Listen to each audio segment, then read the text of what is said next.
Welcome to episode 2 of the Contempt of Cop podcast with host Freebird and Prophet. That's exactly why I wanted to say the COC podcast.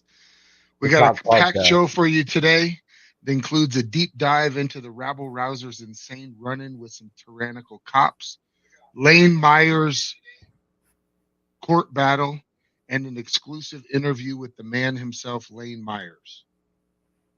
Yeah, we'll be going back to COC. I knew that was a tongue twister. Hey, Jenny, welcome in. How are you doing tonight, Harvey? I'm doing good, man. Doing pretty good. How's everybody doing? Let some Is people it come true? in. Hey, South Bama Gump, welcome in. What are you wondering about Wolverine? That's a good question. Jennifer, thanks for coming in. Juggalasses, thanks for coming in. And Cap, thank you as always. Let's do this.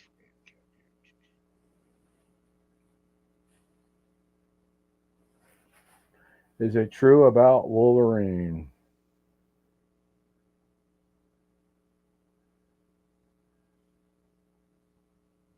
Welcome in, Barry. Cute bug.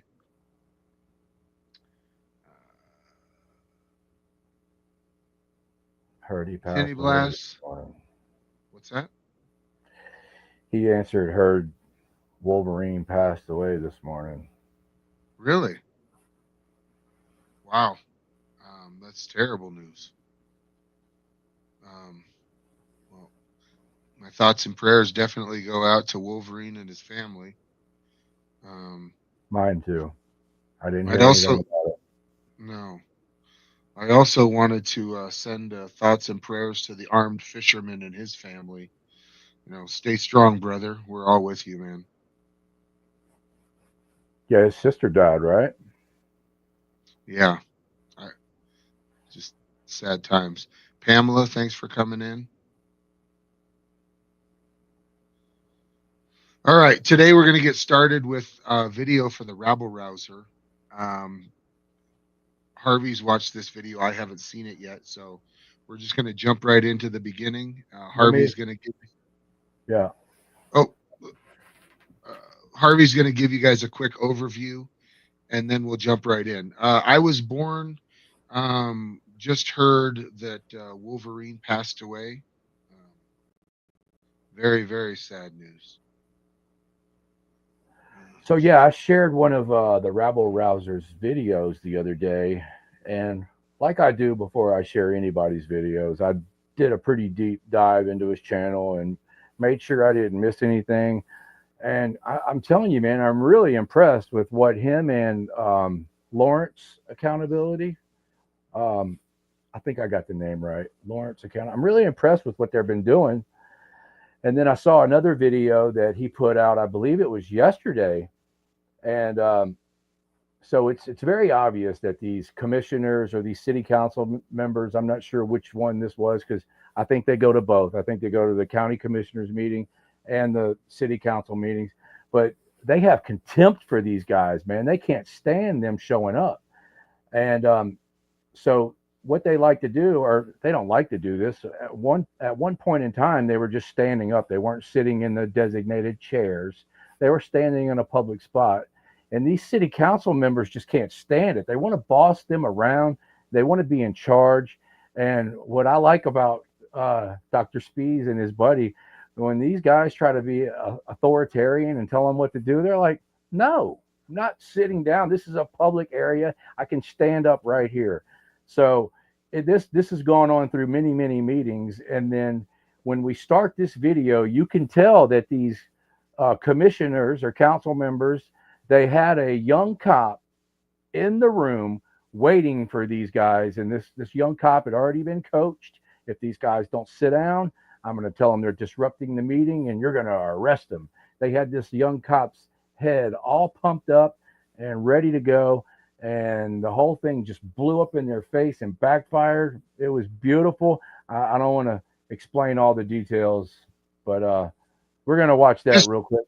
And one Just more tell us thing, where we start. Just tell us where we're started in the video here, so they got context of yeah, where we're coming. one more thing before we start, man. Like this video that he released yesterday, it already has 20,000 views. A video he did a few weeks ago has 19,000 views, and I shared his video, and he's still only got 7,000 subscribers. I don't understand that. So, would somebody please put his link in the description, and let's share this guy's link around, man. He's definitely doing some real great work. So yeah, I think if you start the video at 5:03, they're finishing. As soon as they finish the Pledge of Allegiance, they start bossing them around, and the cop gets in their face. I mean, so yeah, at 5:03 is when it starts. But for the first 5 minutes, the cop was already standing right next to the rabble rouser, just staring at him, and he kept looking at the commissioners, waiting for the order. And then, as soon as the Pledge of Allegiance is over, that's when the commissioner gives the order to have them sit down or remove them or whatever. And it's intense, man. The whole video is intense, man. It's like a stare down, a battle of a young, weak-minded cop who is just has a badge and a gun and no brain, and then this doctor who is highly educated and has sued the Harvey, county many times. you sued the county many times. You Yeah, ready? he's had several All right. lawsuits with the All county right. and the city. Wow. Yeah, but you can start the video at 5:03 whenever you get ready. All right. Let's go ahead. Alrighty. Can you hear it? You guys don't go anywhere. We got Lane Myers coming soon. Can you hear it? I don't hear or see anything. Ah. Here we go.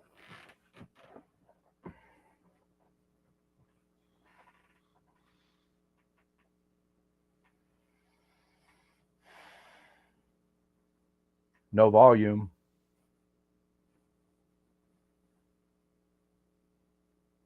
No volume.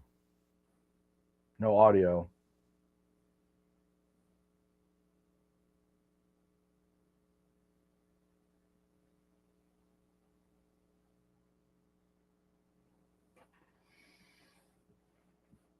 Seems like it does this every time. And I watch other people's channels. This happens to other people all the time too. Yeah. So when the prophet asked me what video I wanted to highlight this week on the show, this was the first one that came to my mind.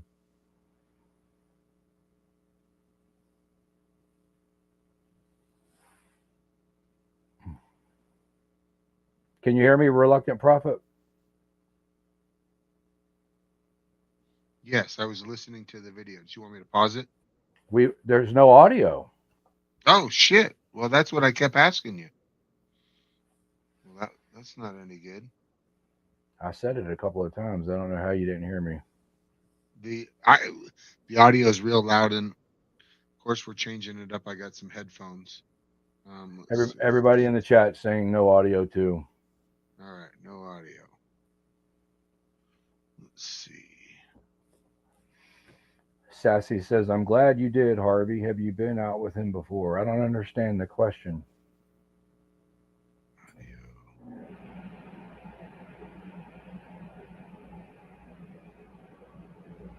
You could hear the video earlier when I was playing it, though, right, Harvey? Yeah, earlier. Huh. All right.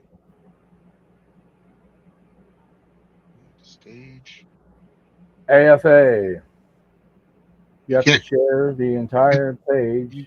you There can't it is. hear that. Okay. Yeah. All right. So they just finished the Pledge of Allegiance, like Harvey said. I heard something. Now I don't hear anything.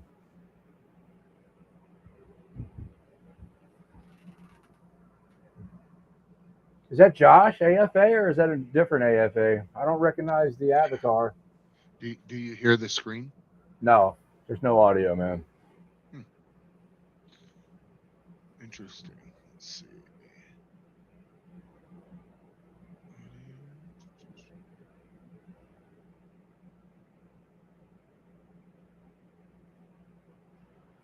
Let me find out if that's Swamp Fox News. What's up? Yeah, Lawrence Accountability. That's him.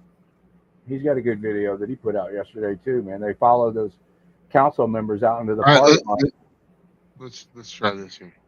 and then the council members called the cops on them, acted like little babies.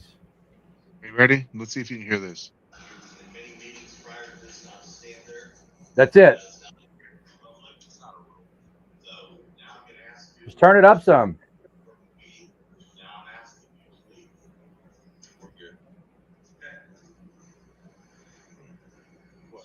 Don't touch me. Don't touch me. No, for what? They asked you to leave. It's No, time to I leave. haven't done anything wrong. Yes, they're asking you to leave. You have to leave. Under what rule? Perfect. Perfect. Under what rule? Is that breaking the law? Yes, it is.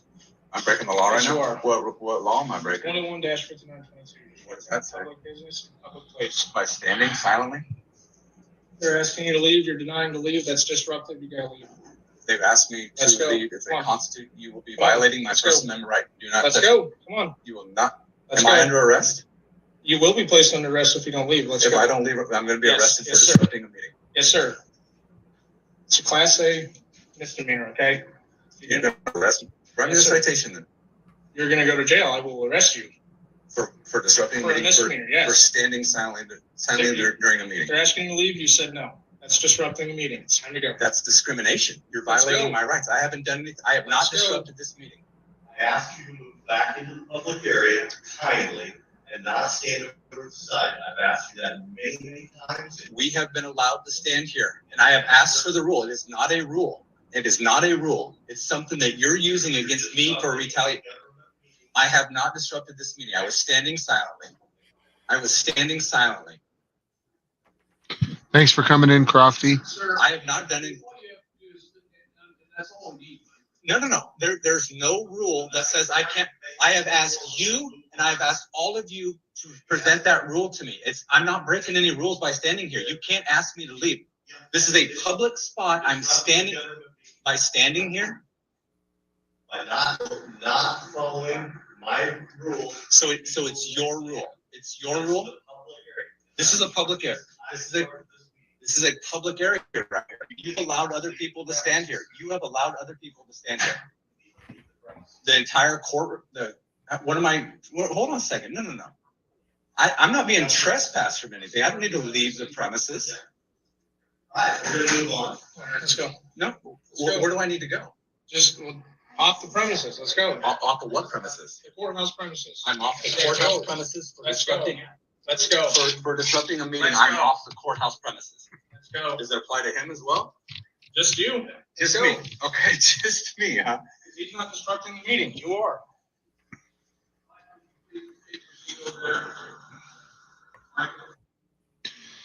I love how you can stand there and not say one word with a camera, and they come up and approach you and start to bother you and say that you're disrupting the meeting. Yeah. Mind blowing. It's like I said before we started the video. You can tell that these council members just have contempt for them, and they knew they were going to stand there because that's what they always do. They had this whole thing planned out, and we got the dreaded rabble rouser in the comments. Good to see you, Dr. Spees. Thanks for coming in, dreaded rabble rouser. John Denicola, Majestic, Somebody put his link in the chat. XGO. They put the link in the chat. Crofty did. I saw. So Okay. Hey, go over there and give XGO, him a what's sub. up, man? Go over there and give him a sub, definitely. All right, let's get back to it. But yeah, I just thought that's so funny that time and time again you see them people just standing there doing nothing, saying nothing, and they come over there and bother you and then say you're disrupting. Crazy. This cop is fresh out of the academy. He don't know nothing, dude. He is so outmatched here. He's got a nice, shiny, brand new suit on. I've been Yeah. at the premises. I haven't done anything wrong to leave the premises. If I've disrupted a meeting, according to you, that's one thing. Am I being trespassed now? The audio's low again. No. There I'm it is. definitely not leaving the premises. No, there's There no it is. reason for that. I haven't done anything wrong under what grounds am I leaving the premises for? They're asking you to leave. Under what grounds? For what? For trespassing. Oh, You now can I'm be being trespassed. trespassed? You can be trespassed, yes. For what? They ask you to be trespassed, you can be trespassed. And they haven't done that. asking you to leave the premises. Who? It's David, the commissioners. That doesn't Asking you to leave. They asked me to To leave, get off the and I'm premises. declining. I'm not getting off the premises. I'm declining that. There's been no talk of a trespass. I'm not leaving the. I'm not. No, I'm not. Trespass. No. Trespass. Say what? Yes. What? That's unlawful. I have to leave the premises. Are you kidding me? Why do I have to leave the premises? They've asked you to leave the premises. So what? So what? Why do I have to leave? Under what rule do I have to leave the premises? Sir. Inspector. Leave the entire premises? Yes, sir. Under what rule? Under what law? What law am They're I breaking? trespassing. They have not trespassed me. Nobody has even said that. You come up with some bogus disrupting a meeting, but you need to look at the statute. That standing silently does not meet that statute. Okay, but they asked you. Nobody has trespassed me. They asked you to sit down in the public area. You said no. And they asked you again. You said That's a public area. That's still disruptive. Nope. Yes, it is. Nope. Disrupting initial conduct of thing- business. The initial standing silently disrupts nothing. They've allowed people to stand there before. Matter of fact, last meeting, it stood right there, They're no asking you to issues. sit down now. It doesn't matter. It's not a fucking rule. It's not a fucking rule. They asked you to sit down. You said no. It doesn't They matter. asked you again. You said no. That's still I can disruptive. stand right. No, it is not. Standing in a public area silently is not disruptive. Standing silently. They asked you to sit down. Explain You it. said No, no. It's still disruptive. No. You need to explain. You need to explain. You need to explain to me how standing silently disrupts anything. Explain it to me. The disruptive part. Yes, Latin Indian and everybody else that came in. Apparently, the Wolverine has passed away this morning. So prayers to his family and sad situation. Yeah. They asked you to sit down. You said no. No. You could tell those council members put that cop up to doing what he's doing right now, man. He looks very uncomfortable and very coached. There's no reason why I need to stand there. There's no That's not reason. what they're saying is disruptive. There is nothing saying that I can't stand there. That is not a rule. I've asked them specifically numerous times for that rule. There is no rule. I would appreciate it, sir. See, he gets to stand there. Why the hell does he get to They stand just there? asked him to sit down. Why don't you want to see what's going on there and enforce the law? Now you can't even see. Now you can't even see. Right Because you're wrong. You're wrong. This is a violation of my rights. I cannot attend this meeting because what? I stood silently in a place that I stood last week in the exact same spot. I stood in the exact same spot. They asked you to sit It doesn't matter. It down. All I'm doesn't. saying. They don't get it. It's a public space. I can stand in a public space. They don't get to control where I am if they don't have it designated. That is not a designated space that says you can't stand there. That is not a designated space that says only sit here. It's not designated. There's no rule. I've asked them specifically for it. So absent that, that's a public space that you, me, everyone here has the right to stand in.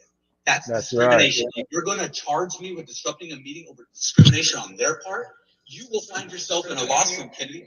Horse shit. If I can't, dude, I just explained it to you.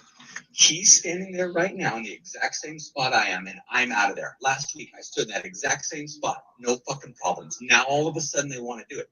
I'm standing silently, observing a meeting. It's not disrupting anything. They asked you to sit down. It's not a rule. It's not a rule. They asked you to sit down. It doesn't matter. It's not a rule. They asked you again. You said no. It's a public spot. I can stand in a public meeting and observe it if I want to. That's how public spaces work. And now, if I was in there talking out of turn, that's a disruption. That violates the rules. Standing silently talking or standing silently observing the meeting, that doesn't disrupt anything. So it goes back to it's discrimination and retaliation on his part. And you got another guy standing right there on the wall right now. But I'm out of there. That's discrimination. They said you were disrupting. You were in there. I stood silently. No different than what They he's asked you doing. to leave. It doesn't matter. That's a public spot at a public It doesn't meeting. matter, because my job, they asked you to leave. You don't have to take orders from them. Why do you have to take orders from them? If you can clearly recognize that I'm standing silently in a public space, you know that's not disrupting shit. You know that. Now, if you were sitting here saying, well, you were talking and you were talking out of turn, and I'd be like, yeah, you know what? You're right. I disrupted that meeting. Standing silently? Are you kidding me? That's a disruption? No, already explained this to you. The description is they told you to sit down. Exactly. He had no reason. He had no reason. He had no reason to tell me to sit down. That's not a rule. That is a public place, right? It's no different than if he came out here and said, "Hey, you can't stand right here." Or shit, I can't. It ain't fucking designated, man. And the fact that he's allowed to stand there right now and I'm out of here makes it look even worse. Because I was doing the exact same thing he was doing. Why isn't he out of here? I'm doing with you right now. All right. I didn't ask him to. That's the issue. I'm not doing anything different than he is. And I got to leave the entire courthouse premises for what? Asking to leave the premises for disrupting the meeting. I wasn't disrupting the meeting because I'm doing nothing different than what he's doing. Exactly. So I'm telling you the reason why they're telling you that you're disruptive and that you have to Right, leave is right. because they told you to sit down. You said no. But if it was an You still actual, denied. if it was an actual rule that I was violating, Okay, yes. but they're asking. You're missing. They can't just willy. For what? No. They can't just willy nilly do that. They cannot, and that's exactly what's going on here. They're willy nilly. This is not a rule. First of all, it's not a rule. Secondly, it's not even being applied consistently. He's allowed to stand there right now. It's not a rule. I'm trying to make it clear to you. If there's a rule, for example, hold on a second. If there's a rule of no talking. Welcome in, Lemmy. Thanks for coming in. You have designated time, and you start talking.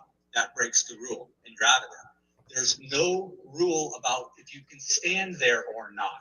So you are not disrupting a meeting if you're not breaking their rule. Standing silently, observing something is not breaking a rule. These comments are hilarious. When the meeting started, you said no. They don't have the authority to ask me to sit down. Under what grounds do they have? If there's no rule for it, I don't have to comply with that. If they had to sit down. Yeah, it kind of reminds me of, we're going to get into Lane stuff in a little while, but the judge the other day that told him that he had to take a 5-minute recess to calm down. These people that are supposedly, or they say they're in charge, that are actually supposed to serve us. Yeah. Think that they're our overlords or our parents and can tell us to be quiet, don't talk so fast, sit down. Like, Yeah. fuck off. Here's what's sad about this, man, is this young cop doesn't know jack shit, okay? But this whole thing was planned by these council members, and he thinks he's right because he's doing what these council members told him to do. So these council members are freaking cowards by using this young cop to carry out their objectives and their unlawful and unconstitutional bullshit and to harass these guys. It's really sad, man. It's very obvious what's going on here. This guy, So he's just doing what he's being told, but he doesn't know shit. Is he the only cop that's here Right now, yeah, now? but there's another one coming. Gotcha. All right. Yeah. That's public seating. But if they had a rule that said no standing along that wall, I was like, no, thank you. Yeah, I broke that rule. There's no rule. I've asked them repeatedly. Stated that you couldn't stand there and that you need to sit down. You denied it. Right. So why? You denied it. I stood there last week. And it's still not a rule. There's no rule. Him just saying it doesn't make it a rule. Him just saying it does not make it a rule. So you're being asked to get off the premises. Under what? Write me a trespass citation. Battery 40%. There's no reason for me to have to leave the entire. What's up, Bruce? Good to see you, man.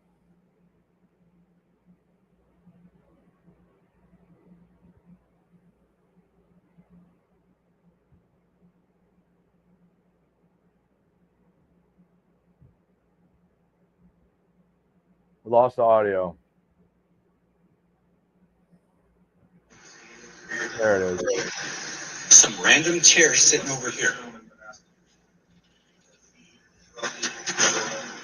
This gentleman hasn't disrupted anything? No.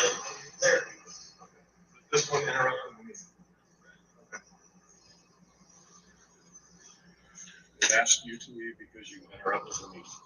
And what happens if I don't? Now, that cop just went in there and said he interrupted the meeting, and those people said yes. No follow-up questions. This is the thing. Yeah. I want to start doing some of these videos where we talk about these people and their fake investigations.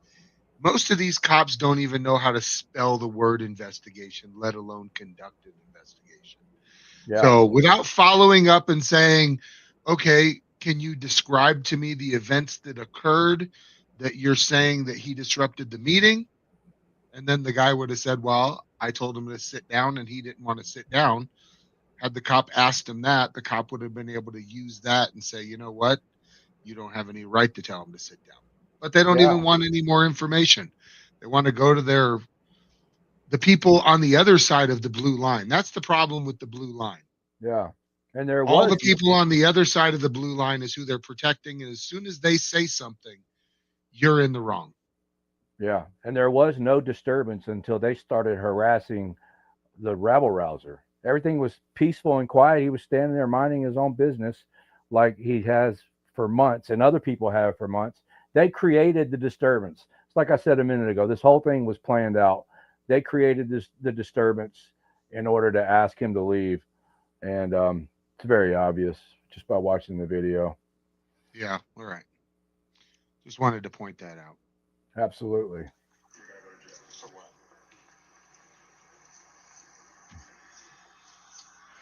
What would I go to jail for? What would I go to jail for? I'm gonna tell you what's going on. Your man here is getting lost, and he needs to do himself because nothing was going on.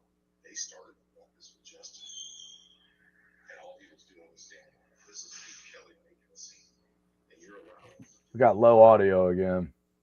stand there and say words. You what? Got low audio again. Yeah, this guy's not talking very loud. Okay. Every time I try and bring it up, it's bringing it up on that screen. And if you have a problem with it, you can slap the cuss on. But you need to clear your foot. Let me ask you this, what transpired between you and them for them to ask you to leave? Let me ask you. Stood there, they start the meeting, hadn't said a word. All recorded. It's silent. He immediately tells me I need to sit down. And Let me ask you this, and I watched the video that you recorded. hold on a second. Can you get him to come back out here? Just say, hey, can you come here? Everybody's saying the audio's too low. Hey man, I'm gonna stop recording so that I can pull up the video for you, and I want you to record. Hold on a second. I'll bring it over to you. Hold on a second. Kennedy, you need to work with Kennedy, though. He's reaching out, trying to touch people and trying to go hands on with people who haven't broken a law. He's going to get his ass in trouble. Is that better? No. I can hear you better, but not the video. Oh, the video's really low right now.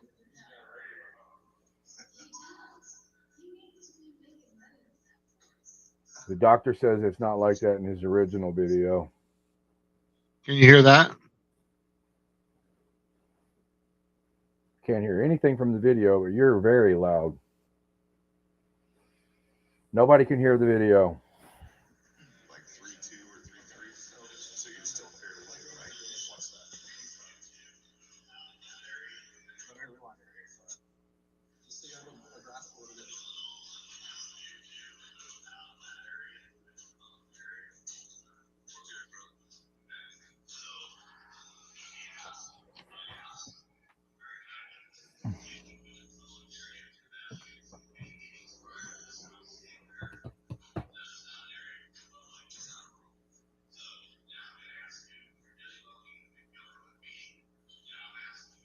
He's just declared that it's a disruption.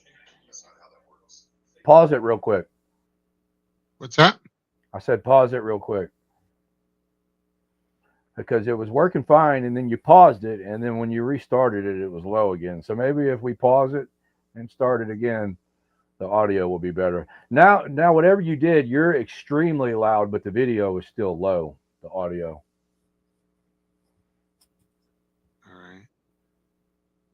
I just thought maybe if you paused it and hit play again, maybe that would change the audio. I got it way up and I can barely hear their audio. So his audio is horrible in this video. He's saying in the chat that it's not like that in his original video, though. And I watched the video yesterday. It's not this low in the original video. This is a public service. Said we're amateurs. 100%. 100%. Why does it keep doing this, man? It's so irritating. What's that? There it is, right there. All right.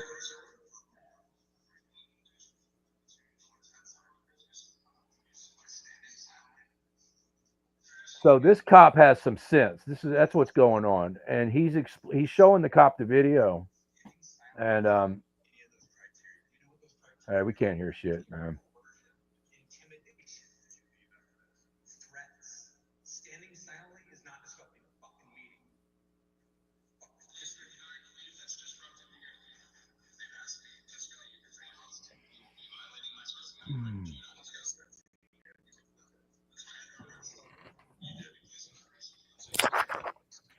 Can you put CC on DR's video? What's CC?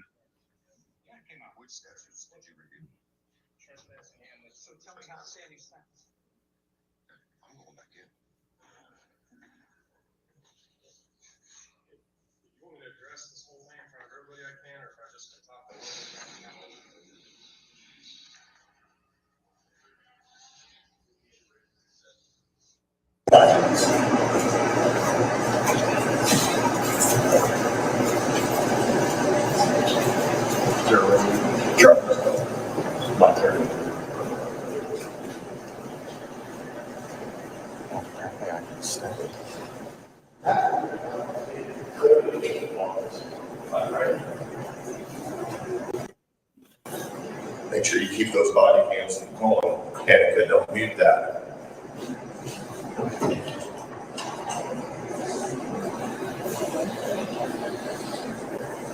This is such fucking bullshit. They let you fucking stand there.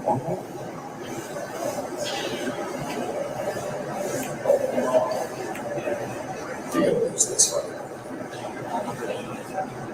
This is straight up fucking discrimination. Straight up. There we go. Working good now. You that did it.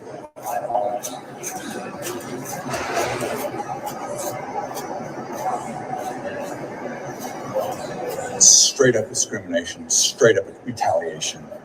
You fucking arrest me for that? That's an unlawful arrest. I did nothing fucking wrong.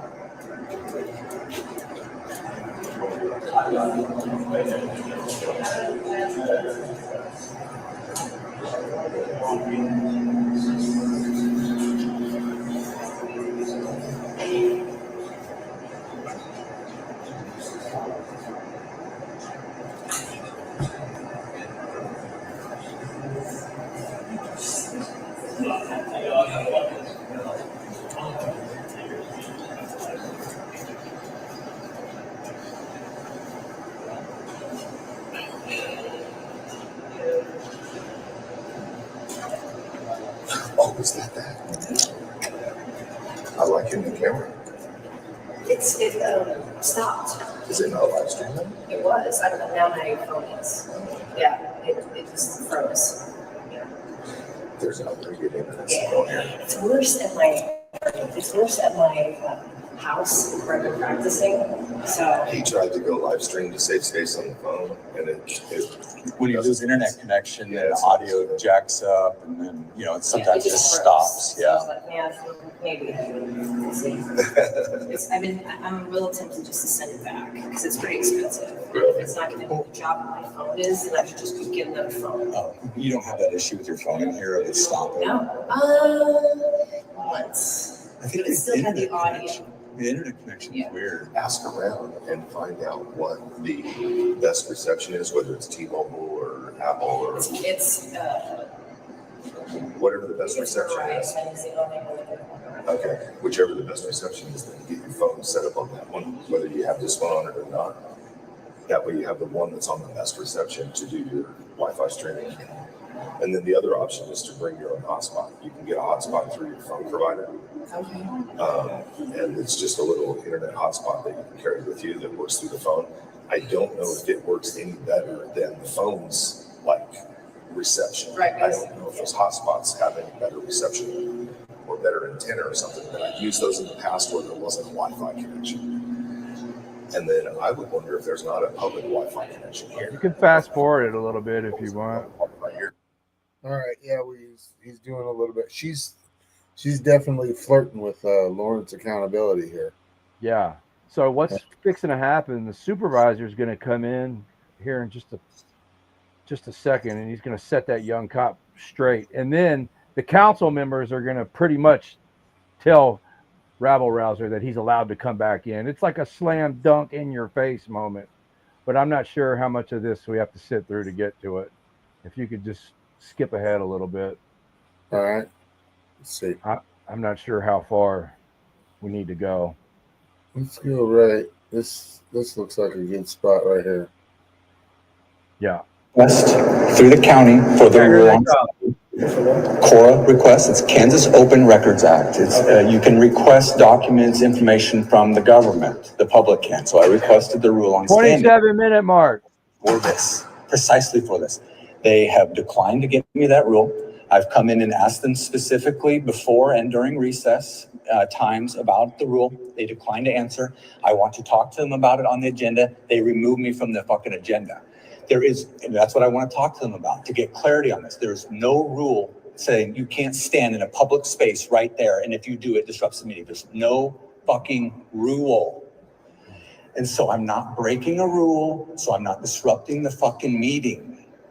I'm engaged in a constitutionally protected activity of observing government officials silently within the rules that they set.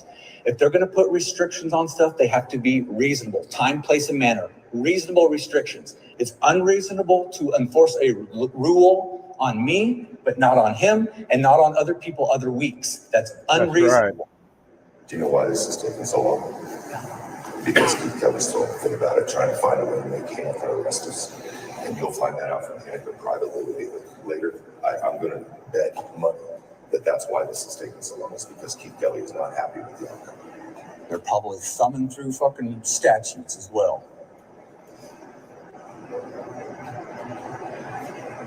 You will need to precisely articulate what part of 2522 that I violated. 5922 that I violated. And there are specific things that are outlined in that. There's 4 of them. And they are serious things like coercion, intimidation, threats. That's what rises to disrupting a meeting. And I would even grant you violating their rule. Just let's say I was in there talking out of turn that violated their rule. I'm not allowed to talk. Yeah, you got me there. Standing silently? No.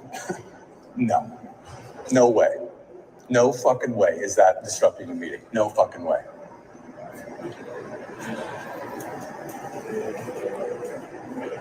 He said if you skip to the 27-minute mark.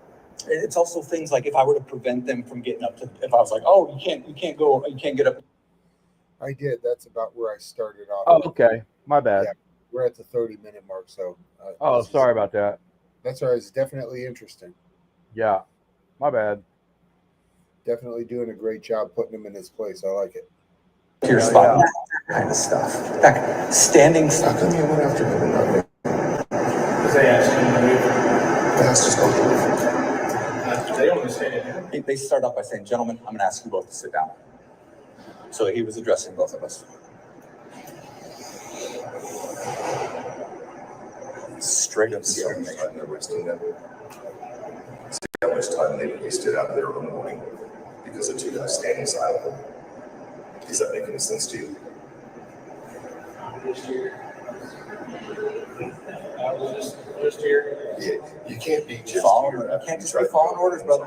You have to understand the law. You cannot just be following orders, especially from people like that. Here they come. Oh, really? Why is that, Keith? If I've asked you to invite him, you're welcome to stand. Well, hold on a second. What? See how that works. Okay. Is this a trap or? The cop says, see how that works. And this guy just, like, how about there was a little bit of a moment of clarity that these people didn't want to look like total morons and assholes. So they, hilarious. Come on, come right in.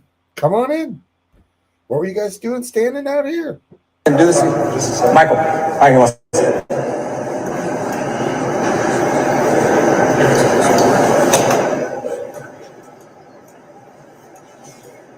So based on watching your video, me personally, I don't think you're a meeting or whatever it's at. Okay? That's my personal feeling. It's the same thing that's been going on in here for the past 4 weeks. Okay. When we got trespassed from the entire property. So, and I've told them the same thing. All right. They're concerned if you guys get too close. All right. Get too close. If you get too close to where they are. All right. Well, we're going to need to define that. And I had that You're going to discussion. need to help us define that. Let's define that. Come here for a second. Let's go ahead and define that. Just stop. Just listen to me. No, keep going. Start this now. Okay. Too close is also not a rule. Listen, guys, you may have a problem.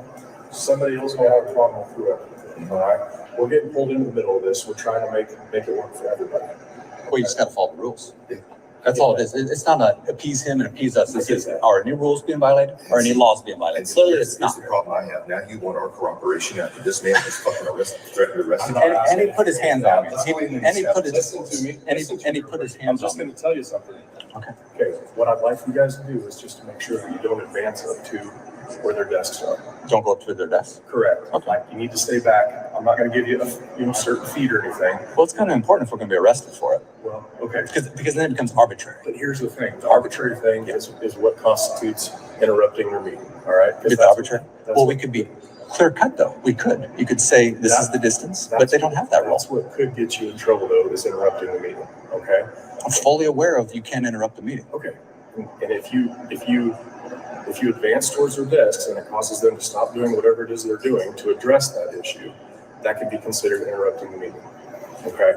Now, today, we haven't gotten there. You're not there. They're not there. Whatever you want to call it, I don't feel that it's there. Okay. I'm just trying to make sure that you guys are aware and understand. So that whole I was going to be charged with disrupting a meeting. That's off the books. Based on what I saw in Trespass. the video, no. The trespass is off the books.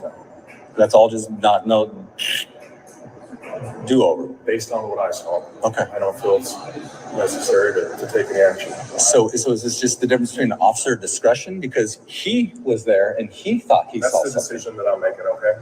Yeah. That's what's gonna happen, Okay. okay? What's your rank, by the way? I'm just a deputy. A deputy? And so you're a deputy? So you guys are the same equivalent rank? Okay. All right. Mhm. Appreciate it. Things, and non-operational. I'm just gonna puzzle on that. Well, so what, I mean, I'm curious what the heck you It's say. just that the rule says that He if told me, he said that I told him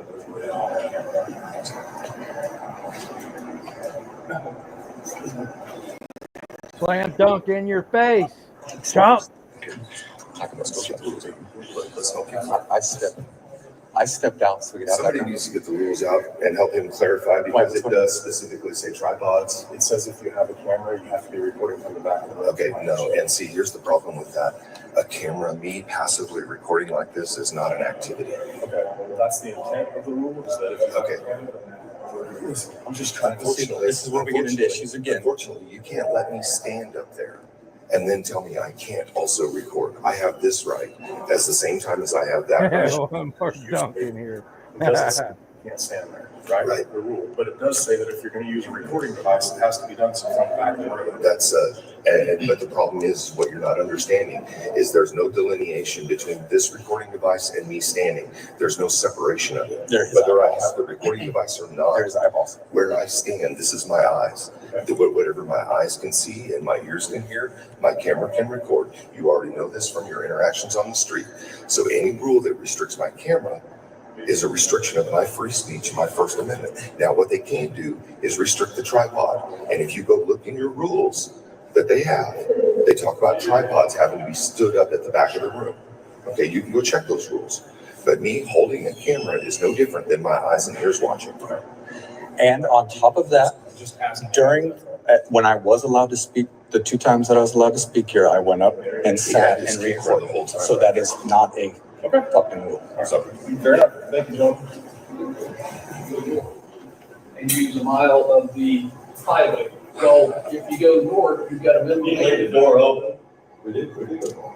I mean, south, east south. If you go south, you got that minimum maintenance road that, is, you're gonna have, we're spending more money trying to get that up while we can handle the detour.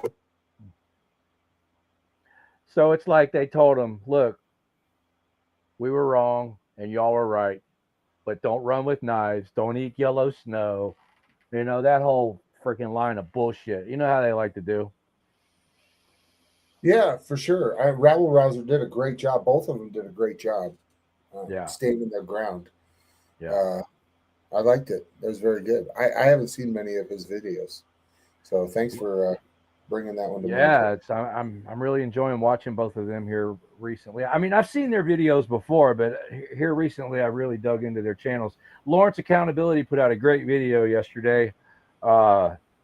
They let they let these people talk for a whole hour during the public meeting, didn't give them an opportunity to speak, and then they shut down the public meeting and called the cops on these guys for just asking why they didn't get to speak, and then they followed them out in the parking lot, a public parking lot.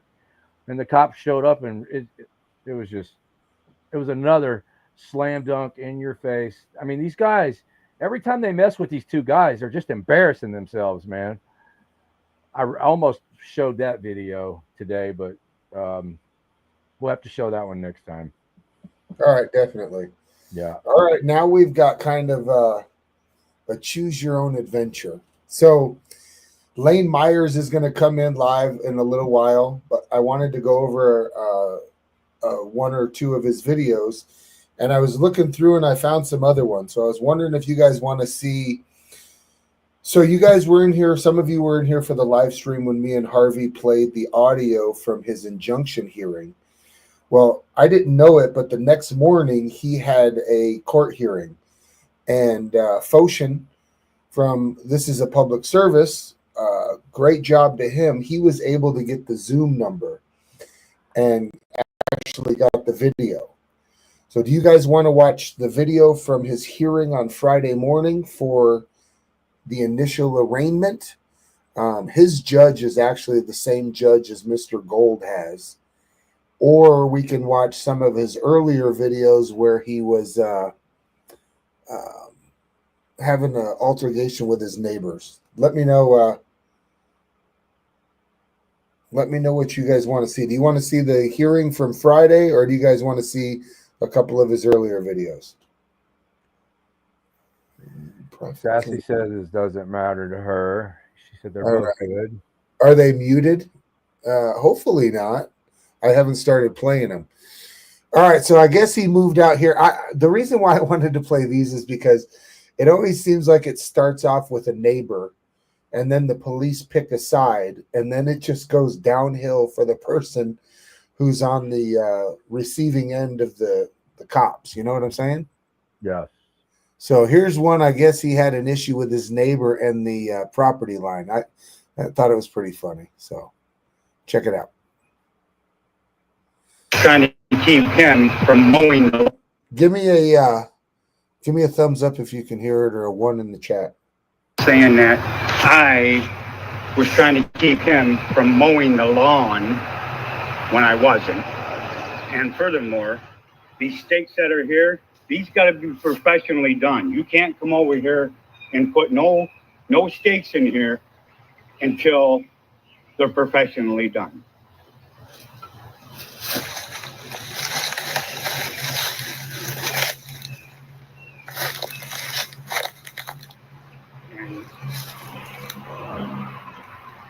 I hope you call the cops, because I'm going to make sure that you assaulted her verbally by running your mouth to her. It's all on video.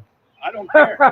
Make sure you mouth to her when you should have been talking to me, not her. It's all on video, sir. Yeah, but you don't have no right talking to a woman the way you talk to her. It's all on video, sir. I don't care what's on video. The facts are on video, sir. I don't care, sir. You don't care about the facts? I don't care, sir. I don't care, sir. Do you care about? I don't care, sir. Do you care about? I don't care, sir. Do you care about the facts? Care, I feel threatened. I don't care, sir. I feel threatened. I don't care, sir. I feel threatened. Sir. I don't care, sir. I don't care, sir. I don't care, sir. I don't care, sir. I don't care, sir. I don't care, sir. I feel threatened. I don't care, sir. I don't care, sir. I don't care, sir. I don't care, sir. I don't care, sir. I don't care, sir. He doesn't care. Telling my wife you're gonna make it living hell for me? I don't feel You safe. wanna know what? I don't feel safe. I don't feel safe either. Let me tell you something. I'm on heart medication and shit. If I have a stroke, Sir, you're shit you're doing sir, over here, sir, you're allowed to you leave will it. go to jail too. Sir, you're allowed to leave at any time. You're allowed to kiss my ass. That's what you're. I'm on my property doing some I'm on my property too. There's the stake. Okay, just so you know, I feel threatened. I feel threatened from you too. Okay, cool. Because you already threatened my wife. It's all on video, sir. I don't care. You threatened my wife. As long as the video says I threatened her, then that. Yeah, you did. Okay. You're telling her Okay. that you got a problem with me. Sir, I'm not going to talk to you anymore. Have a nice day. Go if you don't want to talk. I'm on my property. I'm on my property too. Cool, then stand there and be quiet. Shut up yourself. You're the one that ran your mouth. You're the one that started all this shit by walking over and talking to a woman when you didn't have no right to talk to her the way you talked to her. Sir, I'm going to ask you again to step away. Sir, I'm going to ask you again. I don't care what you're asking me. It's all on video. I don't care. You should. I ain't. Anything you say can and will be used against you in the court of law. Well, you want to know anything you say can you use against you in the court of law too. Make sure you gather your evidence. Make sure you gather yours too. I am doing that right now by recording I'm doing you. it right now too by recording you. Cool, cool. All right, cool. We'll watch him. All right, cool. So do you got somebody that you... Don't worry about what I got. Okay, I'm not. Don't worry about what I got. Oh, cool. You're the one running your mouth, my old lady, that you're going to have this professionally surveyed. Yep.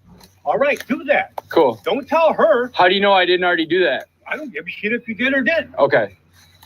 So you're just out here talking. No, I'm just telling you that if you put any stake here, who do you work for? Bring that across there. Who do you work for? You have to have a regular surveyor come in. Who do you work for? I work for my own property. I work for my own property too. Okay, cool. Okay, cool. So you have no authority to tell me what I can do on my property? You have no authority to tell me what I can do on my property neither, or tell my wife like you did. I haven't said anything. The anything. reason I'm out here is because you ran your mouth to her. So you're going to play cop? I'm not playing cop. If you feel like... You do not talk to a woman the way you talk to a woman. And what would you do about it if I did? Would you want me to go out and talk to your wife that way? You can talk to my wife any way she wants. She's a rational human. Rational human. You're not rational. I might not be. Your head's up your ass. I might not be rational, so you probably should stop yelling at me. I'll do what I want to do. Okay, cool. So is this your wife? I'm not swinging at you. I'm not. Is this your wife? No, my wife's over there. Okay, She's cool. over in the park. Okay. Okay. That's not your wife right there? No, my wife's over there. Okay, cool. Cool. I've dealt with worse than you over here. You've never met nobody like me. I know that. Yeah, I have. I met you the first time. Don't cross that line. I'm not crossing it. Thank you. Shut your mouth. That's your wife right there. You just said it wasn't. So what? You know that you're on camera every time you walk out of your front door, right? You know you're on camera every time you walk out? That's why I don't do nothing wrong. Do you know that? I don't. You're legal. Do you know that Hey, there's cameras watching you, everything you're doing? That's your legal right. That's your legal right too. And I'm exercising it. And I'm exercising it too. So just so you know, when you make so you know when you make accusations too, that you don't know what the hell you're talking about, because all you are is gab, gab, gab, gab. Have you ever heard of undisputed visual evidence? Kiss my ass. Have you ever heard of undisputed? Kiss my ass. Have you heard of exculpatory evidence? Huh? Are you married? Have you ever heard property line? I've heard property line. And just like the one you're playing games with down here, when you told my old lady, I called the cops. For your information, I did not call the cops on you. You called the township. You called the township. I did not call the township. Well, they came here and told me you did and asked me to move my bus yesterday. No. The only credit this guy gets is he doesn't sound like a bootlicker. He don't call the cops, so that's a plus.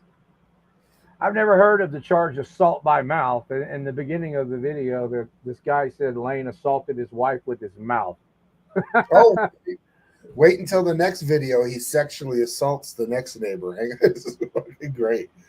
I did not call the township. You told her I called the cops. And I did not call the cops. Did I record our entire conversation? Yes. Okay. Yes. Okay, but there you go. See? Did I record our entire conversation? You threatened her. I feel threatened with you pointing at me right now. I told you about it. Did I record our ma'am? You don't do that to a woman. Did I record our entire conversation? Because you don't need to. Did I record? She's a woman. She's not a game. Women can speak for themselves, buddy. No, they can't. Not when somebody like you is threatening them. Women can't. To go over there. This is your husband. You're not allowed to speak for yourself. Excuse you. I am didn't fart. speaking, And as long. Okay, cool. Excuse me. Was our entire conversation being recorded? He's an arrogant I asshole. am, Did we? I will tell you this He's an right now. arrogant Did you see me? Baby, you calm down. Did you see me recording you the whole time, right? I also seen you recording. You better be glad. Okay, cool. So you saw me recording, right? Yes. So you're admitting that our entire conversation was on video, right? Quit asking questions for a minute so I can answer. Oh, okay. Go ahead. What are you answering? I asked you if the video was our conversation recorded? You're just a smartass. Was our conversation recorded? Anybody You know talk? what, baby? Was our conversation? Smartass. He's not Yes, gonna. he is. Did I record our entire ma'am? Did I record our entire? You know what, Joe jacked up, cool. I might be. Mr. I am that guy. baby? That's what you have to get used to. A new way You of wanna doing know things. what? You better get used to me. Yeah, you better back away. We've been here for You better get 20-some used to years. me. I understand.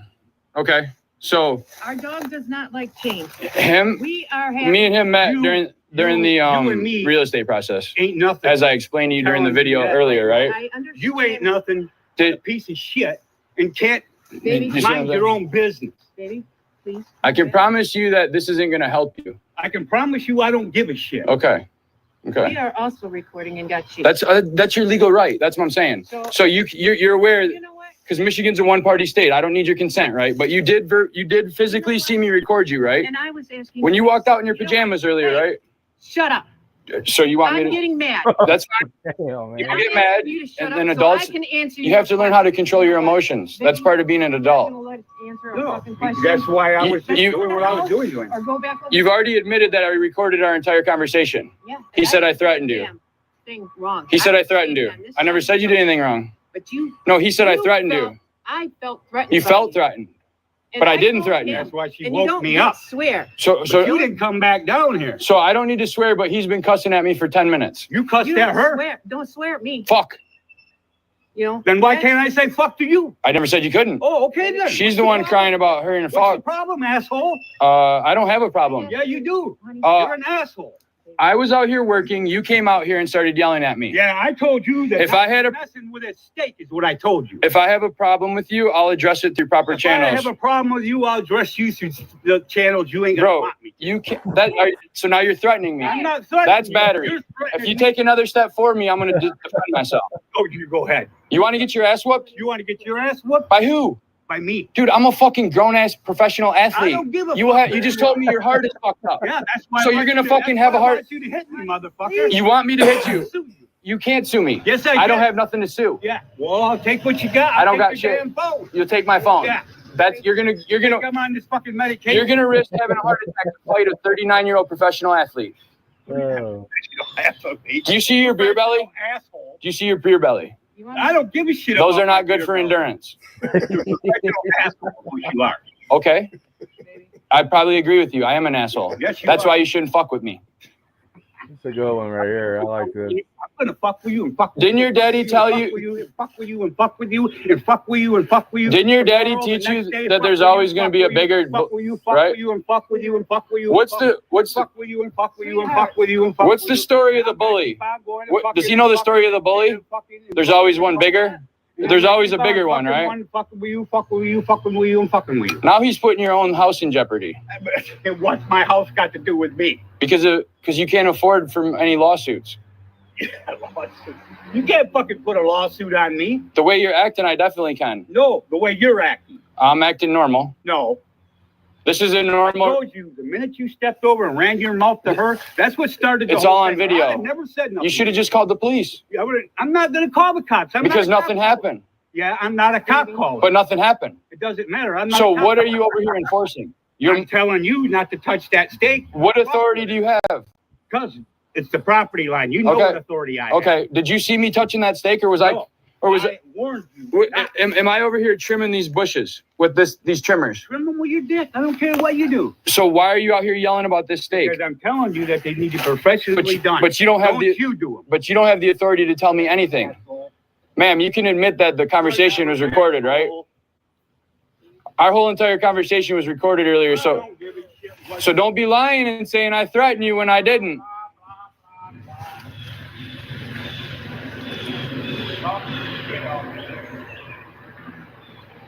I'm surprised that guy didn't have a heart attack right there, just arguing with him. over that stake. He came out. It's always over some bullshit property line. Yeah. Some BS garbage. Like, all right, Lane should be coming in a little bit, but watch this other video where he sexually assaulted his neighbor. Has the right to come over on his own. Is that the same guy? No, apparently this is another neighbor who's buddies with they're the beer belly buddies, I think. I got a question because that last video didn't look like Arizona, and this one doesn't either. No, and this is 2022, so I was going to actually ask Lane about this. Comes on. So, okay. All right, let's get into this one. This looks like his other neighbor. Has the right to come over on his own property. This is mine. My property ends at this stake. At that stake. But you're standing on my property. Yeah. Eric's a fucking asshole. What he is. I'm not trying to cause you any problem. No, I said he is. Yeah. Eric is fucking I have no problem with you, Gerald. Hey, I don't want no problem. Howard. You know what I'm about. Hey, Howard. I gotta be fair. You see that stake right there? You're saying from that stake to this way to that way you own? All right. Okay. So why do I have video of you inside my property? I wasn't inside your property. If I pull out video right now, you're trespassing, right? You won't find me inside. You were just over there picking up trash by my camper. No, I picked it up right over here. Let me ask you something. I looked, and I was before that stake. I picked it up right in here. See this piece of trash? That's still on the roadway. Okay, check it out. You were up here, in here. No, I wasn't. Let's do a quick test. How's it going, Lane? Good. Can you hear us all right? Can you hear me? Yes, sir. 100%. I got to get this stupid thing at the top that wants me to get the app, join studio as a guest. Is that what I'm trying to do? Join as a guest? You're already in. You're already in, so you don't need to do anything. Can you hear you don't me? need to do anything. That Howard guy you just said, that guy is a fucking piece of work. He kidnapped a young boy and took him to a deer blind in the woods and raped him for 5 days. What? While they did a manhunt looking for him. Holy cow. Is he in Then they prison let him now? out of prison after 31 years, and then that was the second day I moved into our property. Wow. Damn, that's crazy, man. Yeah, that guy was off his meds, trust me. Can you still hear me, Harvey? Yeah, but I can't see Lane because you have Banana Anna's comment right in front of his Oh, face. yeah. I'm going to bring him up. I just wanted to finish this. We got just two Hey, I'm more going to minutes. put this on the stand and try to figure out the best angle and shit. Can I have it sideways? Yeah, I can. Yeah, sure. Now, is this the guy? The guy with his wife is the one that kidnapped a kid, or this other guy? The guy the guy in the blue shirt? Okay. That's Howard, the one who said, "Oh, the Attorney General."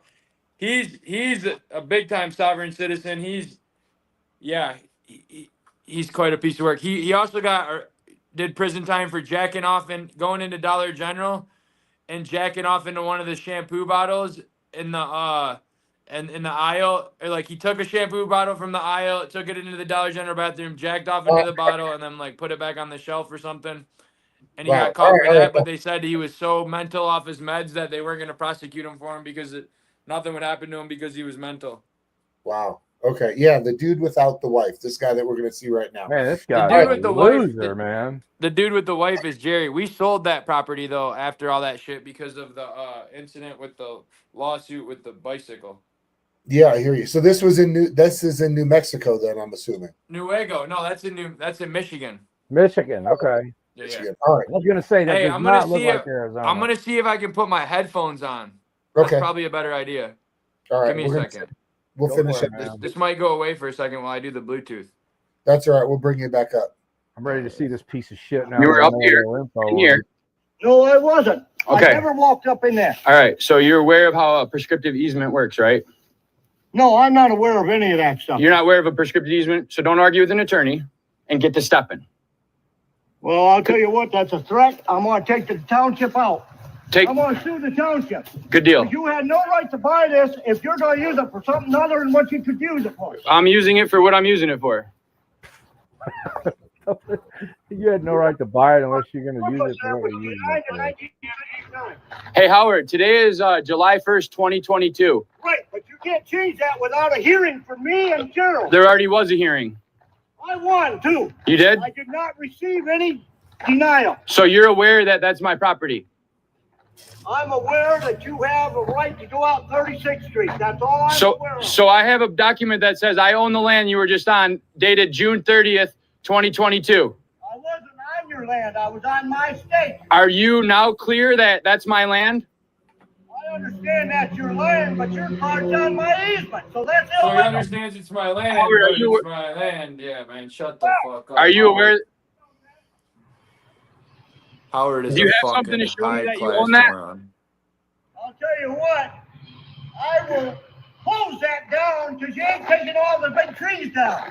Do you have, them trees down in 30 days, so figure that one out. do you have something that shows you own that? Right here. Let me see it. Give me a copy of it. There we go. You find your own copy. It's in public record. It's from 2011. I don't care. It's from My paperwork's from 3 days ago. You Dude had like 100 cats too. in your bounds. Where's my dog bound? Snatch a couple. Gerald knows where your bounds are. I'm not going to argue with you because you're assaulting me. You're on Sexually. my property, and I have a right to complain of an assault. I'm on his property. Sexually assaulting me. You came too far. I'm in- Over 100 feet. I'm standing in the middle of the road. Sexually assaulting me. I'm essentially assaulting him. That's what I'm going to file. You're taking pictures of me while I'm going in my house. That's sexual assault. What kind of assault? What? Sexual assault? What? No. It says anytime if you side more than 100 feet, that's sexual assault. What a loon ball. So That's you because he wasn't allowed to have cameras because of his crimes. So he wasn't allowed to have cameras so that if he pointed a camera at a kid, it was sexual assault. That's why, because he was off his meds though, but he wasn't realizing like, bro, no, that's like the conditions of your parole. Like you're not allowed to use social media, cameras, electronics. Because if he's pointing a camera at a kid, you get what I'm saying? They're saying fucking. Yeah. He's definitely projecting for sure. He's doing something with the video or whatever. He's not allowed to have videos of kids and shit, basically. Sure. Well, welcome in. With his past, that's a good thing. You seem to be. Well, he shouldn't even have been out of prison.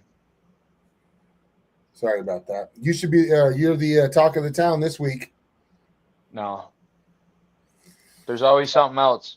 Yeah, well, I wanted to get you in here. Me and Harvey wanted to get you in here since you had so many court hearings going on. I got another one tomorrow. Good to meet you, Lane, by the way. Good to meet you. Good to meet you too, sir. We've been And keeping just an kind of eye ask on it some down there. questions.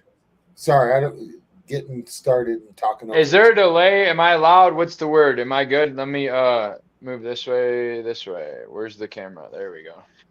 You are good. It's on this end. Yeah. Everything sounds good. I think Prophet's trying to get something out. Yeah, sorry. Are we live? Like people can see what the whole. Yeah, like we're live, man. Yeah. What's up, everybody? Hey, try to watch the CUNT word. YouTube hates that word, man. I think that's probably why I don't have as many as I should. Yeah. Because I use that word a lot. Yeah.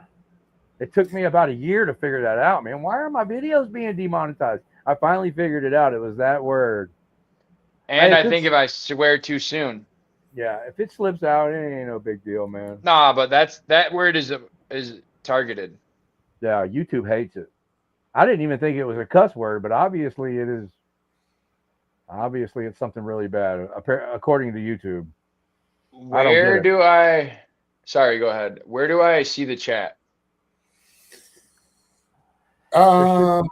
You can go on either mine or Harvey's YouTube channel and see the chat if you didn't log in with your channel. So next time when you come in, you can actually log in with your YouTube channel, so you'll go live on yours as well. Yeah, but if you try to watch the live stream while you're live, it'll start making echoes and stuff. So just turn the volume down on whatever device you're going to watch it on, one of our YouTube channels, and you can read the comments. All right, what I wanted to do was I wanted to get started and give everybody, 10,000 foot elevation of Lane Myers, kind of who you are, how you had to go to 30,000. So let's go to 30,000. Because I'm All high right, as a so motherfucker. I'll start. What I wanted to start out with was how did your family and your community view law enforcement when you were a kid? Oh, my family. Well, we were harassed by the police because my dad had medical marijuana. Well, my dad had multiple sclerosis. So when I grew up, when I was born, my dad had MS.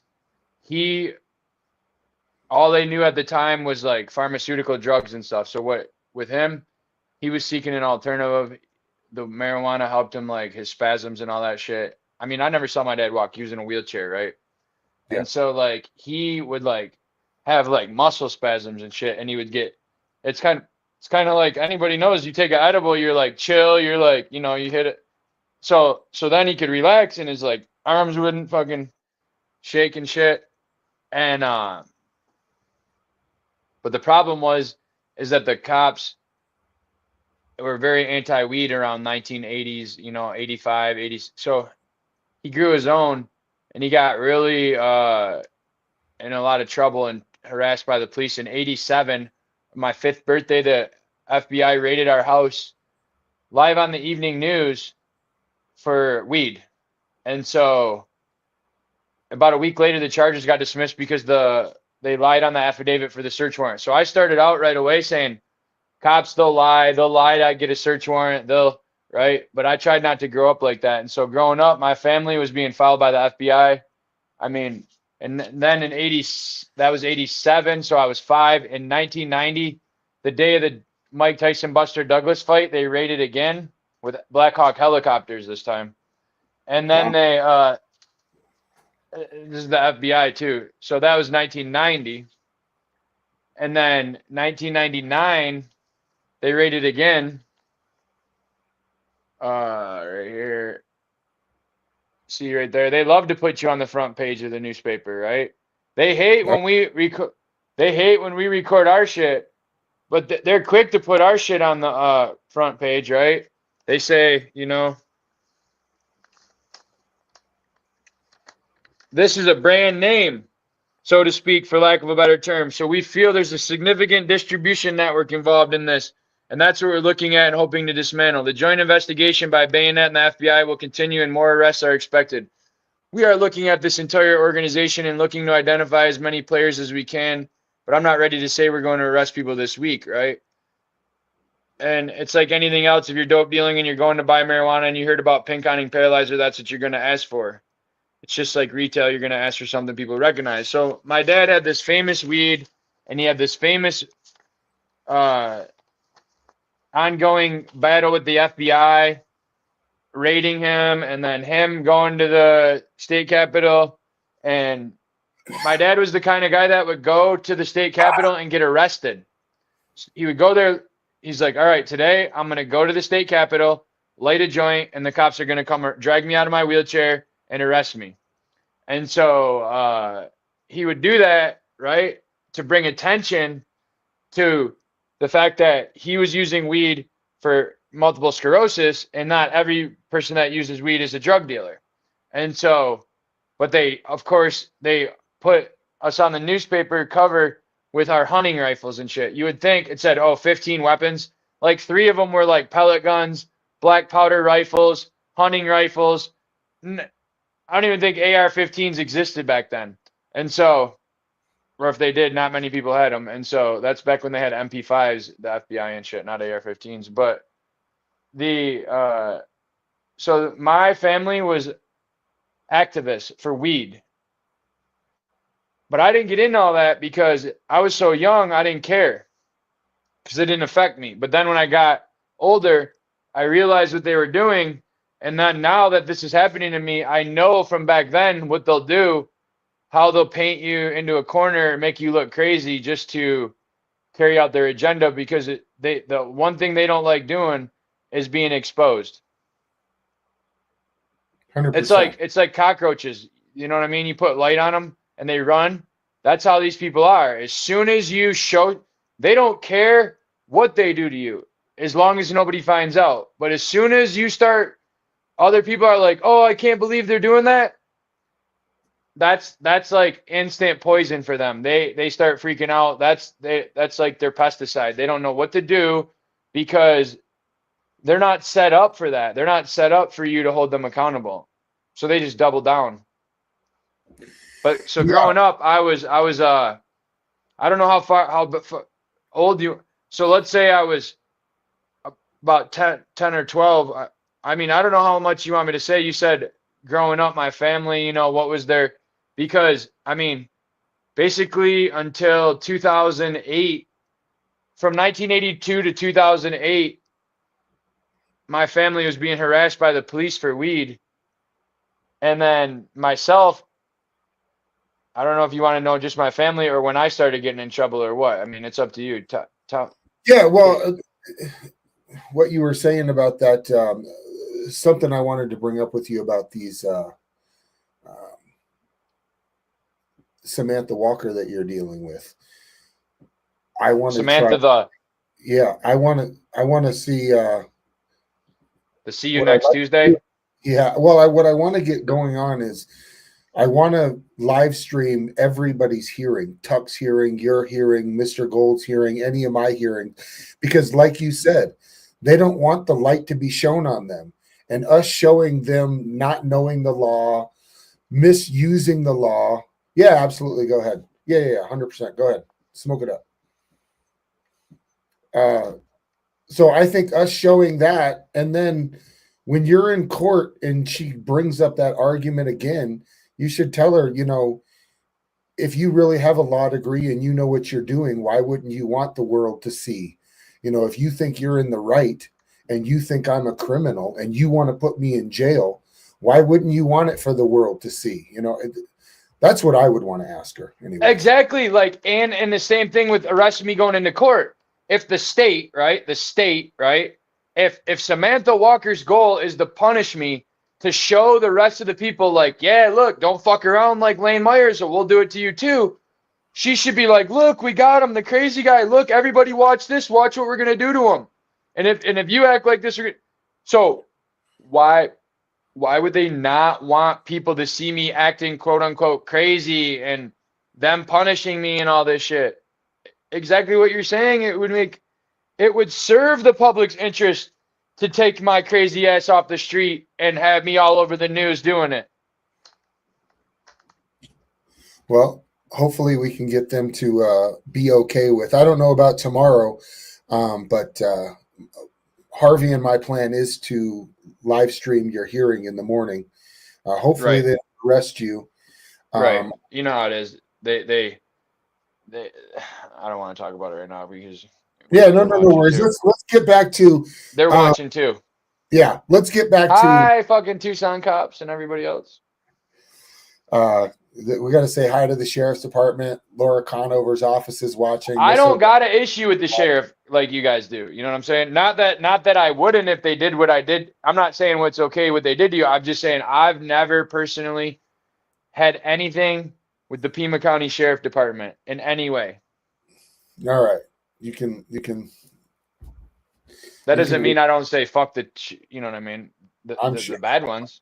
I'm sure that'll change. I hope not. My other question is okay, now that gives us a context of you as a child, and I can understand why you already understand that authority is, overbearing and misrepresents itself and lies because of I knew what the Fourth Amendment was before I knew what the ABCs and shit. Like I was my dad, we had to know that like if somebody knocks on the door, you can't just go open the door. You got to say, do you have a warrant? To the pizza guy, like to the fucking pizza guy, the pizza delivery guy. Do you got a warrant? Just because in case they try to like pretend that, because my dad was in the wheelchair. So when somebody rings the door, he couldn't just go to the door. So he had to have somebody else do it. So they had to be on notice like, hey, this is the rules when you go to the door. Do you have a warrant? Who is it? Oh, come back with a warrant.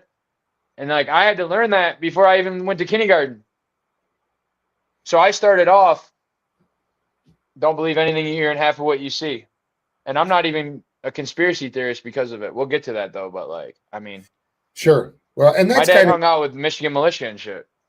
Right on. That's kind of my experience too. And what I did was basically stayed away and kept the government at an arm's length until they interjected themselves in my life. So That's what I'm saying. Leave me alone, I'll leave you alone. Exactly. And when after you left and got out on your own, did you have your first real interaction where they violated your rights? Was that in New Mexico? The cops? Yeah. Oh, bro. First time. Well, let's go back, man. I mean, the first time I went to jail, I was 11, and so I've been going to court dates since I was 12. And you know, I was raised by the system. I became a ward of the state because I got in so much trouble, and so I was in and out of court dates. And when I was 14, man, I don't want to glorify all this shit. Hey, let's put a disclaimer on this. We're just trying to talk about like, because I don't want to glorify I don't want to talk about this like, yeah, man, you know, I recommend everybody does this. This is just where we're at, and this is what it really happened. And so when you say violate my rights, I mean they were violating my rights, raiding my house, doing all that shit.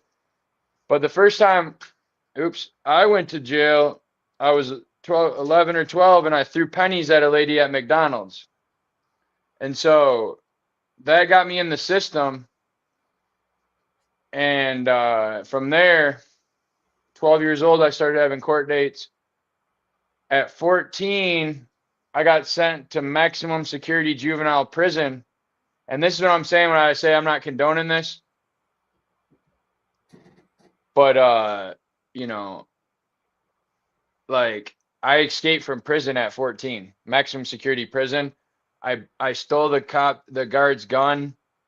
I stole the State Department of Corrections van, and I stole the gas card, and I ran from prison in the van while the guard was sleeping. I took his gun, escaped from prison, got in the corrections van, and took off running. And I drove 250 miles away and stayed in the woods for 9 days. And then they were like, if you bring the van and the gun and the gas card back, we won't charge you. So I was like, all right, cool. So I drove that shit. Now imagine today, they knew where I was at, and they said, hey, just drive the van back with the gun and the gas card, and you won't be charged. They told a 14-year-old to drive a van 250 miles with a stolen gun. This was 1996. Yeah. So that was my first time really getting in big trouble. Obviously, I got in big trouble for that. And so, you know, from there, I really never got in trouble again. I mean, as a juvenile. And I was just not listening to, you know, I had a caseworker or whatever. And so I lived in a lot of juvenile homes until I was 18, 17, 18. In and out of like foster care homes and shit. And I graduated when I was high school when I was 16, and I started working. And so when I was working like a full-time job at 16 and already graduated high school, but I was trying to go in the military, but my parents wouldn't sign to go when I was 17 and waiting to go. So I signed up to go in the Air Force, but I wanted to leave when I was 17, but your parents had to sign. So I was on this thing called like deferred enlistment. You had to wait until you're 18. And so in that time period, I had a bad day, and I took the cops on a high-speed chase, and I went to prison. And then after that, I got out when I was 21. I got out I went to prison when I was 18, got out right before I was 21, and never got in trouble again until New Mexico, really. Actually, like, get arrested and shit. I mean, I'm not talking about, like, driving on a suspended and shit, but... Yeah. Yeah, 17 years. I went 17 and a half years without even getting pulled over until New Mexico. Oh, okay. Wow. Not even getting pulled over. Yeah, that's I got a similar growing up. I mean, for the record, I don't have any record as a juvenile. Harvey, And then this shirt got me it. arrested. The shirt got me arrested. This is the most valuable $17 I've ever spent in my life. I got it. Harvey, you're muted. Sorry. No, I got you. Where are you at, bro, in the middle? Are you, what state are you? I mean, it don't matter. It don't matter if you want to stay, but what's that? Oh, you can make that background. I was like, all right. Yeah. Digital. This is okay, actually, that's Picacho Peak behind me. I was wondering. All right. Okay. Yeah. Can y'all hear me now? Yeah, I can hear you now. So I'm wait, headed is down that the where you learned is that where you learned law? It was studying Yes. in prison? I got a paralegal degree in prison. Awesome. Okay. That was the question I've been trying to get out for 5 minutes, but I've been I'm muted. I'm sorry. I started representing myself, and that's what I did in there. When I was in there, I hung out, read law books, law library, learned procedure, learned process, because, you know, that's awesome, really man. where they beat you. And then and then I started helping people. I was the law librarian in prison, and we filed a lot of habeas corpuses. And so that's where I learned all like citing case laws, and like they'll literally, you could have the best argument, but if it isn't formatted or filed, and that's where I learned that the paralegal side of it, where you really have to format everything, where you can have a shit argument but format it properly, and then somebody else can have the winning argument and not format it properly, but boom, Yeah. you know what I mean? It gets tossed out. Like if you're paying attention, they tried to say my thing was only 12-point font instead of 13. That's because they knew that I was right. So it was like, hey, we can't beat them on the legal argument, but we can beat them that it's 13 instead of 12. It needs to be 13 and it's only 12. Reject it because it's not formatted right. That's Yeah. when you know they're desperate. That's where they get you, man. But that's where you got to have the foundation. Yeah. Because when you go to the appeals court, that's all they care about. You're not going to get to talk to them. You're not going to. So everything needs to be by the book. So if they're like, oh, this guy followed the book and you didn't, it doesn't matter if you have a video of him doing it. You didn't introduce it on time, or you didn't, you know what I mean? Da da da da da da da. Yeah. And so it's the rules of procedure. Absolutely. I was going to say that when I started my lawsuits, the first thing I learned quickly is you should learn not only the 86 rules of civil procedure for federal court, but you also need to learn local rules of civil procedure, which sometimes, in some cases, override the federal rules. Always start with the local rules, okay? And go backwards out to the bigger rules. And so that's anybody in any case. That's the first thing you look at is the local rules.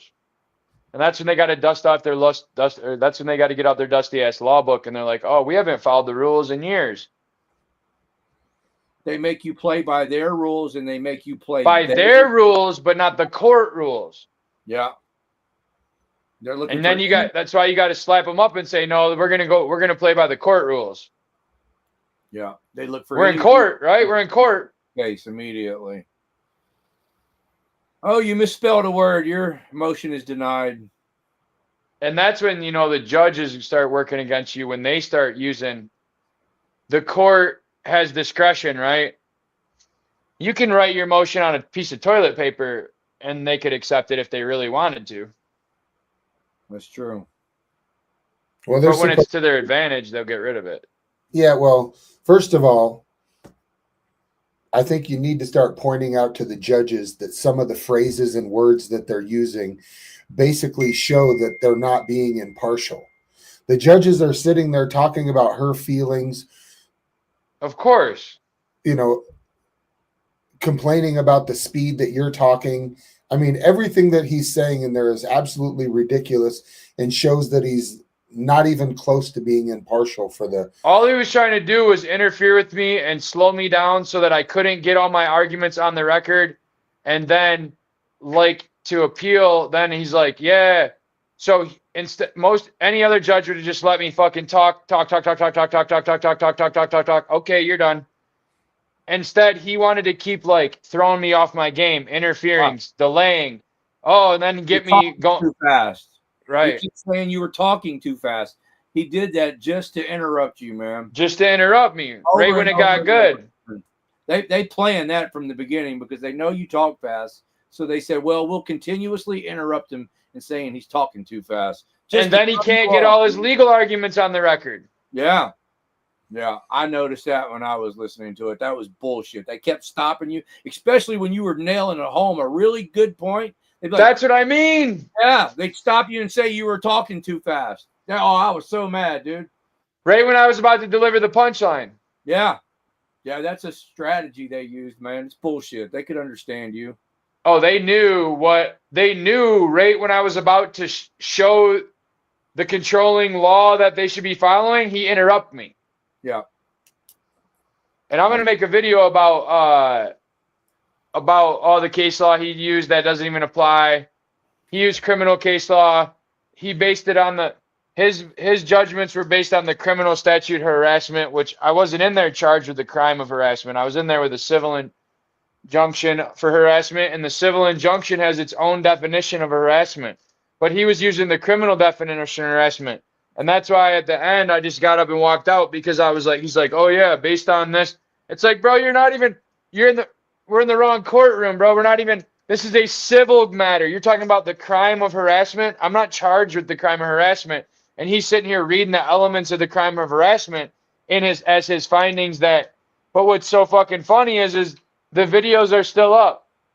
The videos that caused all these problems, he said, well, I can't have him take the videos down. So then what the fuck did we go through all that for? To ensure that her feelings weren't hurt. Now, I messed up while we were doing the live stream the other day because I was completely confused about the Shannon and Samantha Walker. So can you Samantha, right. Go ahead. I understand that you have you got charges in New Mexico. Let's go through those real quick. So you moved from Michigan with these two knuckleheads that were your neighbors, right? Oh, I already lived in Arizona. That was for my son. That was for the summer place to go. That was on some trails. That's where that knuckleheads that I was arguing with. That's the day I literally the guy with the wife. We left closing and came to the property and got in that argument with that guy with his wife, and that so eventually though I will say the guy and his wife became the guy that I gave money to keep, because it's like sometimes it's better to give him a little money to then have him steal your shit anyways. You know what I'm saying? So it was like that guy was like, all right, bro, because him and that other guy were at war, and they had, I swear to God, I'm not even bullshitting. The guy in the blue that was yelling and acting all crazy, and the guy with the wife, they had injunctions against each other because they had got into it so many times. One day they got out there on their riding lawnmowers and they were crashing them into each other in their yard, crashing their riding lawnmowers into each other, arguing over the property line. And they got into a big squabble and like flipped each other off their riding lawnmowers, and it got into a big scene and they went to jail. And so they had injunctions against each other about coming on the properties lines and all that shit. So eventually I just paid that guy with the wife to keep an eye on the other crazy guy. So that was that property. I had already lived in Arizona. That was just for the summer. Gotcha. And then did you live in New Mexico or just go to mountain bike riding? No, I just went there for honeymoon and shit. Okay. 10 days. Camping, huh? And then mountain biking. On the land you own. You have a on the what? On the land we own. Yeah, exactly. Yeah. Is that case still pending where that guy arrested? Yeah. It is? I mean, I don't know if it's pending. All I'm saying is I'm not in trouble. Oh, the lawsuit. So the lawsuit. Right. Yeah, that's what I'm saying. Like that shit. After those depositions, they moved it to a different court. Well, after the judge, after I did those depositions, and then the judge, the state tried to like amend the charges because they knew they were going to get thrown out. So he wouldn't let me on the Zoom for the hearing, and then said I failed to appear, gave me a warrant.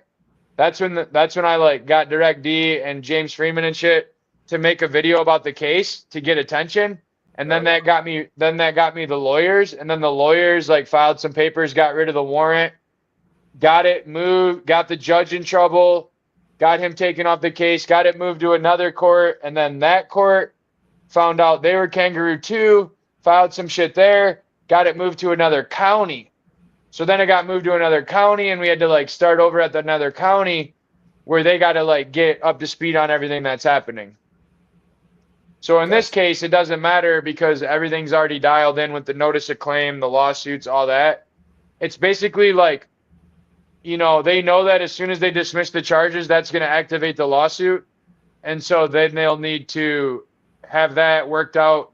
They want to have like it worked out before they dismiss the charge. So they know that like, okay, we'll dismiss it. And then this is with the settlement. I really enjoyed you deposing that New Mexico state trooper. What was his name again? Angel Moreno. Not as much as I did though. Man, that was great watching him sweat. I was waiting my whole life for that moment. Man, you just really made him look ignorant, man. I mean, it was so great. So It wasn't hard though. And I knew when he arrested me that was going to be like, I was like, oh, bro.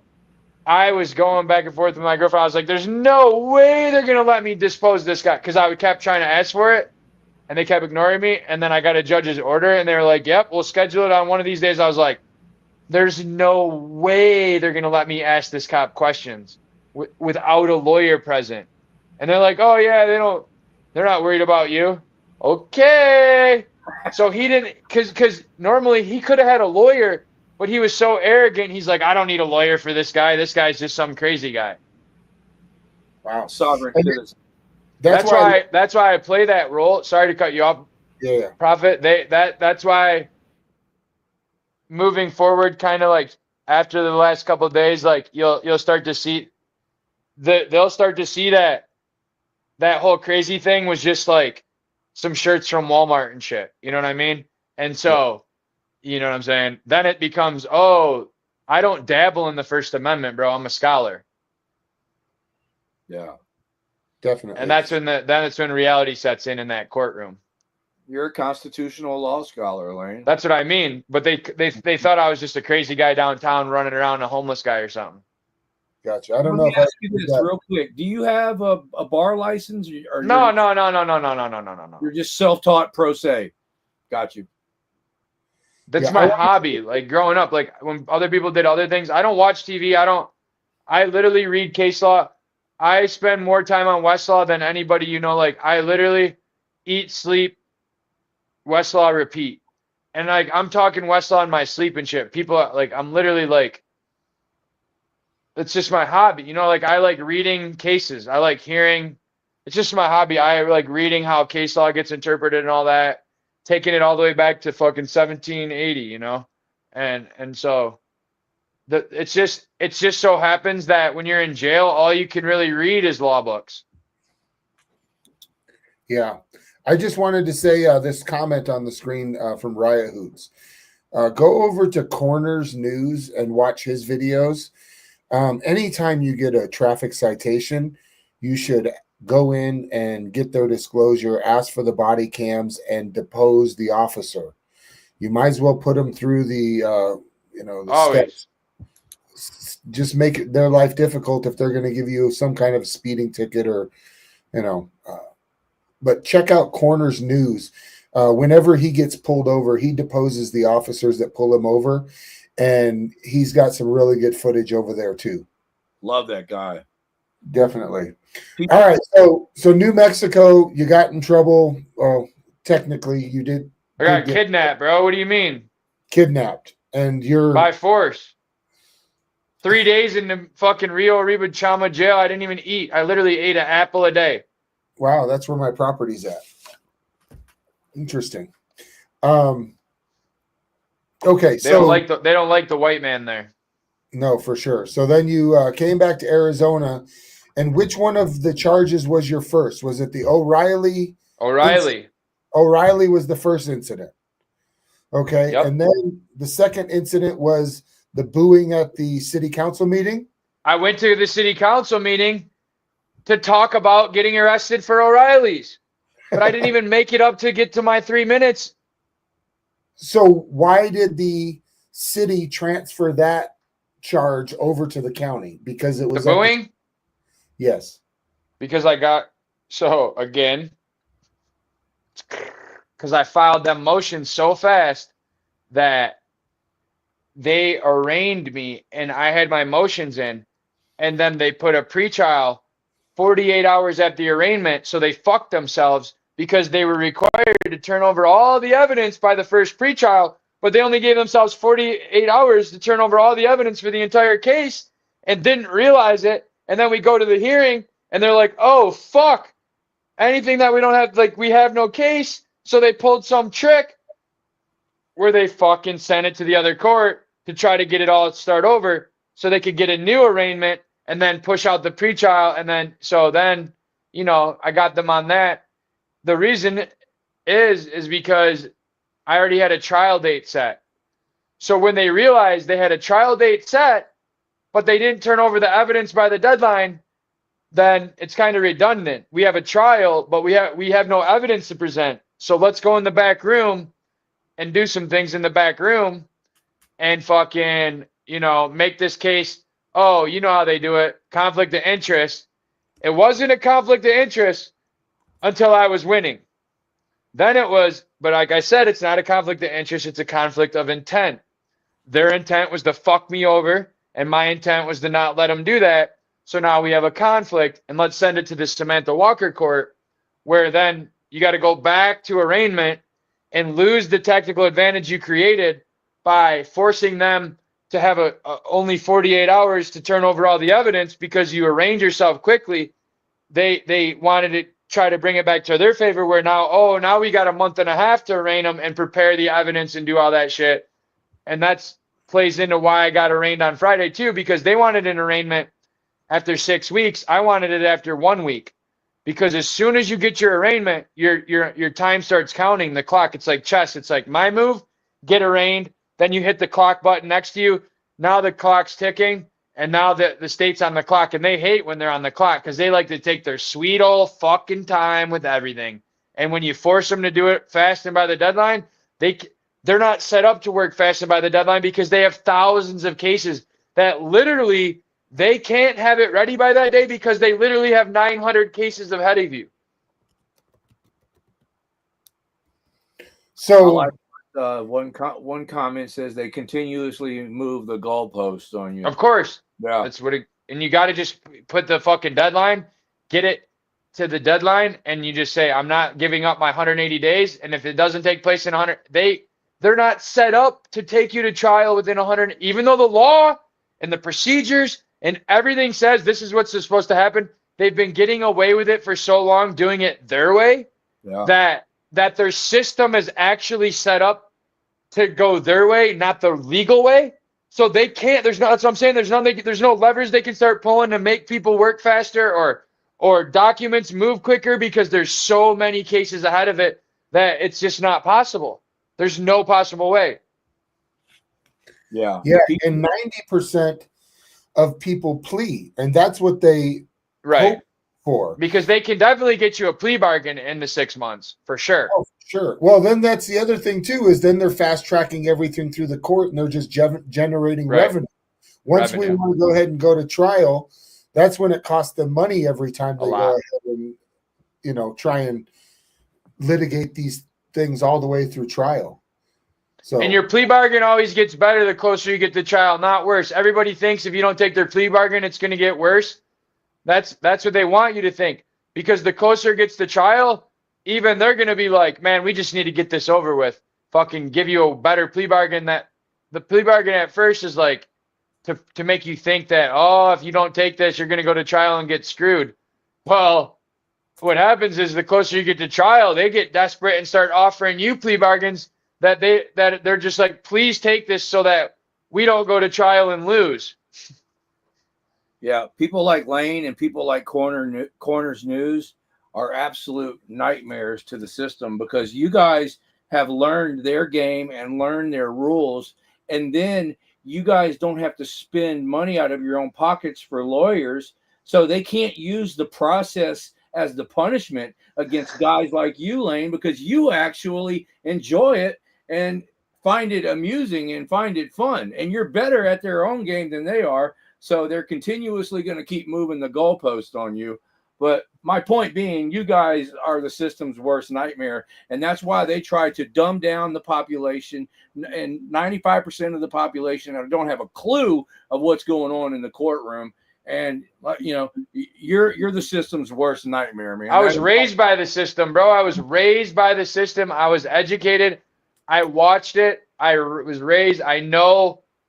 I've been cellmates with people that were on trial for murder that came back acquitted because of this or that. You know what I'm saying? And so it's like technicalities. And so, I don't advocate. Remember now, we're not here to tell people how to go do crimes to get out of it. We're speaking from when they fucking infringe on us. when you're minding your own fucking business, and now all of a sudden you got criminal charges. Like, I don't know how to. I'm not that the kind of lawyer that can help you make up a legal fairy tale to get you out of some criminal shit. I'm saying my process works when you combine being innocent with holding them to the rules. That's the same thing TJ Grisham says and does. If he thinks you're guilty, he won't even take your case. That's Right. the number one rule. I can't make up a fairy tale. Yeah. Hell yeah. I can just tell the truth in the right procedures. And that's where it's like, so I'm not sitting out here saying, go commit a crime and then try to do what Lane's doing and go in there and yell at the judge and shit. The only reason I can go in there and yell at the judges and shit is because when it gets to a higher court, they're going to say, why the fuck was this guy even in court in the first place? Yeah. And so doesn't matter what I said to the judge. Doesn't matter what I said to the judge when it gets to a higher court. It matters the law, the evidence, and how it was applied and the procedures. Oh yeah, man. You're an inspiration, man. I wish I knew the laws as well as you did. You got a different hobby than me. Yeah, that's true. That's true. Like I also, so I mean, my partner was, that's what, you know, so it's something that happens in my family, talking about law and stuff. And growing up, we had lawyers for all my dad's cases that like ran for judge. And so like, I know a lot about, that's because it's like, I know a lot about the courts from like positive, like being a defendant and from people that work there. So I know a lot, you know, growing up, I knew people that worked at the court. Gotcha. All right, let's clear up completely the Samantha, Shannon, Matt Walker situation. So Matt Walker is the city prosecutor. Sorry, Ed. Oh, I thought were you going to say something after explain? No, sorry. Okay. I think there's like a 2-second delay. All right, so that's all good though. And then Matt Walker, because I saw Anna asking too. Matt Walker is the city of Tucson prosecutor. His wife is Shannon Walker, director of projects at the University of Arizona Law School. When they transferred the booing case from Tucson City to Pima County, that's where this Samantha Walker came in. Now, I don't know if Matt Walker and Samantha Walker are brother and sister. Gotcha. Okay. It seems like, I mean, from listening to your hearing on Friday, when she asked, or when the judge asked if she would be seeking jail time, it sure seemed personal.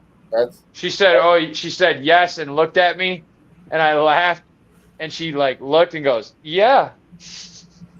So how did this? There's a better chance of all three of us growing wings by the end of this podcast and flying through the air than me going to jail for this. I agree. And she knows that, and we all know that. The charge is the equivalent of not showing up for jury duty. What about contempt of court, man? Because I think they might try to play that game with you. What do you think about that? I've never heard of it. Contempt of court, whenever they say you're cussing or never heard of it. You're not following the decorum. So you're never not heard of it. You're not worried about that at all. Never heard of it. What I mean, if they put now contempt of cunt for sure. Oh, that was funny. I got one judge on that. She filed a police report on me for saying contempt of see you next Tuesday. We made it all this way. It was so funny. I couldn't help but to laugh. Hey, but look, I think at least 5 of these judges have given me contempt of court.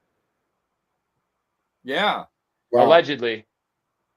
So there's no laws or statutes or penal codes of contempt of court. That's just the judge's. Oh, no, of course there is. Of course there is. No, that's what I'm saying is like there actually is. And I'm going to tell you right now. Yeah. There's a whole, right, Anna, right. They have to issue a show cause order. There has to be a trial. You can't be held in contempt without a trial in Arizona anyways. And it can't be in the same hearing. So they can't, like, the one judge was like, you're in contempt. I'm holding you in contempt. $300. Da da da da da. Like literally, you can't hold me in contempt in the same hearing that contempt occurs. So it's like, and they can't be the judge in the contempt hearing because they are the witness for the contempt. So then it just becomes, and I'm telling you right now, I know people that run the court and all that shit.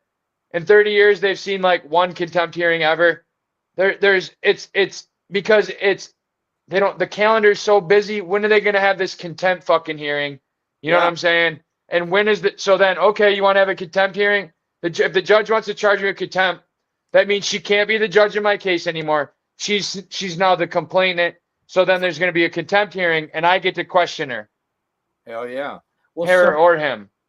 I guess my point is to people that don't know the law as well as you, contempt of court sounds like a scary thing, but you know the laws and the rules and everything behind it, and it doesn't. Because they'll never give you contempt of court. What they'll do is they'll drag you out of court and say you're being disruptive. Oh, I got you, man. You get what I mean? Yeah. They'll never. They'll say, "Oh, the guard took you out" or whatever. You know what I'm saying? They'll never issue an order to show cause because it fucks up their. You know what I mean? Because now they gotta change. They gotta put time in their schedule to come to the hearing and shit and do all that shit. The calendar. The court system is a giant machine, right? It's like it's like a machine. And if you can like create little fucking inefficiencies in it and shit, it breaks down. It's like Jenga, you know, the thing where they stack it up and you pull them out little by little. Absolutely. Well, if you can pull it out a little like that, so that's like what you want to do with your case, like whoop, whoop, whoop, whoop. And now their whole shit crumbles, right? And they know that. And so, but they're just thinking about the big picture. And that's why with contempt and shit, it's easier for them to just have you remove, like, you see how he ordered out of my, he's like, go take out for 5 minutes. Yeah, that was under Rule 9.2. He ordered me out for being disruptive. He didn't use contempt, okay? Because so he said, oh, you're being disruptive, which is a different standard than contempt. Contempt can be not turning off the recording or, you know, showing up or not turning over the evidence but disruptive is, oh, that's just, now they're using their discretion, inherent discretion to manage their courtroom and saying he's being disruptive, security, remove him. Now it's not contempt, but it had the same effect of shutting you up and getting you out of there. Seems like I've seen on YouTube numerous times a judge will hold somebody in contempt and they have to spend a night in jail or 2 or 3 nights in jail. You've seen them have to stay in jail? I think so. Like they'll bring them back the next day after they spent the night in jail. For contempt? For contempt. I mean, I'm thinking that I've seen this before. I don't have the shit right out here in front of me. I'm not advocating anybody go to court and get in trouble for contempt. What I'm saying is like, you got to know there's got to be a means to an end, right? You can't just go in there and cause a big scene. Like in the times that I've been threatened with contempt, I was trying to make a point. Yeah. And the one that kicked me out that said $300 contempt and all that, yeah, it should have been the opposite.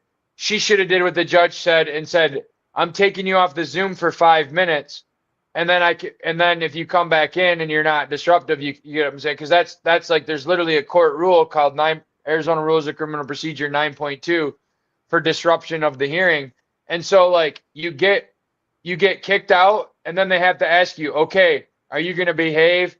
And if you agree to behave, they have to let you back in. They can't kick you out and just kick you out. Gone. And so when she did that to me, that's like a mistrial right there. Then they held court without me. You know, they kicked me out, or she said she was kicking me out for contempt, which you can't do during the same hearing. She should have said, I'm kicking you out for being disruptive. You can come back in 5 minutes. But instead she said, oh, contempt, $300, you're gone. Yeah. And then she had to recluse herself because I emailed her and said, it's not contempt of court, bitch. It's contempt of see you next Tuesday. And she, you know what I mean? She was like, I'm not going to see you next Tuesday. I'm going to recuse myself and file a police report on you for sending this email calling it contempt of see you next Tuesday. Yeah, like Guerrilla Publishing. That Judge Holmes, locked him up for contempt. That's wild. All he did was walked in the courtroom and waved at her, and she locked her up. She locked him up for contempt. And I was watching the Young Thug. Civil or criminal?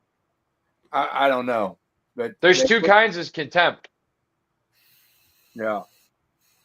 So, but you're not worried about contempt. I mean, you already not on any. I'm worried about contempt if I meet the criteria. I got but you. I'm saying I'm not worried about getting charged with contempt for anything that's happened so far. Yeah. Even though they've told me that I was in contempt at least 7 or 8 times, they the never court. follow through. They never follow through. Yeah. So they can't. I'm not saying go do it either. Oh. Sure. Yeah. Sometimes you gotta stand on business and realize that, you know, you can argue that my First Amendment isn't contempt and shit like that. You know what I mean? And so it gets into the nuances. But if you have to be ready that you got to know that you study your laws. Like I have case law. I mean, so it's like you have it memorized too. It's impressive, man. Because they'll try anything on you these days, and you got to be able to argue. You got to be ready to start spitting game at the arraignment from jail. Like when they take you to jail, the first time you see the judge, you got to be, Your Honor, I'm entering my notice of appearance. I move the court. And if you don't, you're already behind. Yeah. Yeah, they'll be reading the paper and you'll correct them on it and by memory and correct them on it. It's impressive, man. It's very entertaining too. And it's because that's but now if I didn't drop an F-bomb with it, you know what I mean? And so yeah. But it's like, but guess what I can always do?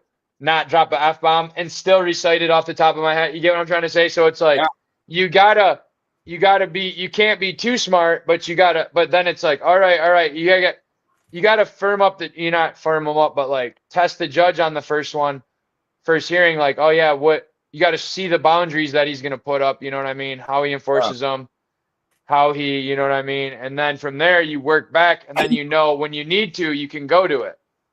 Yeah.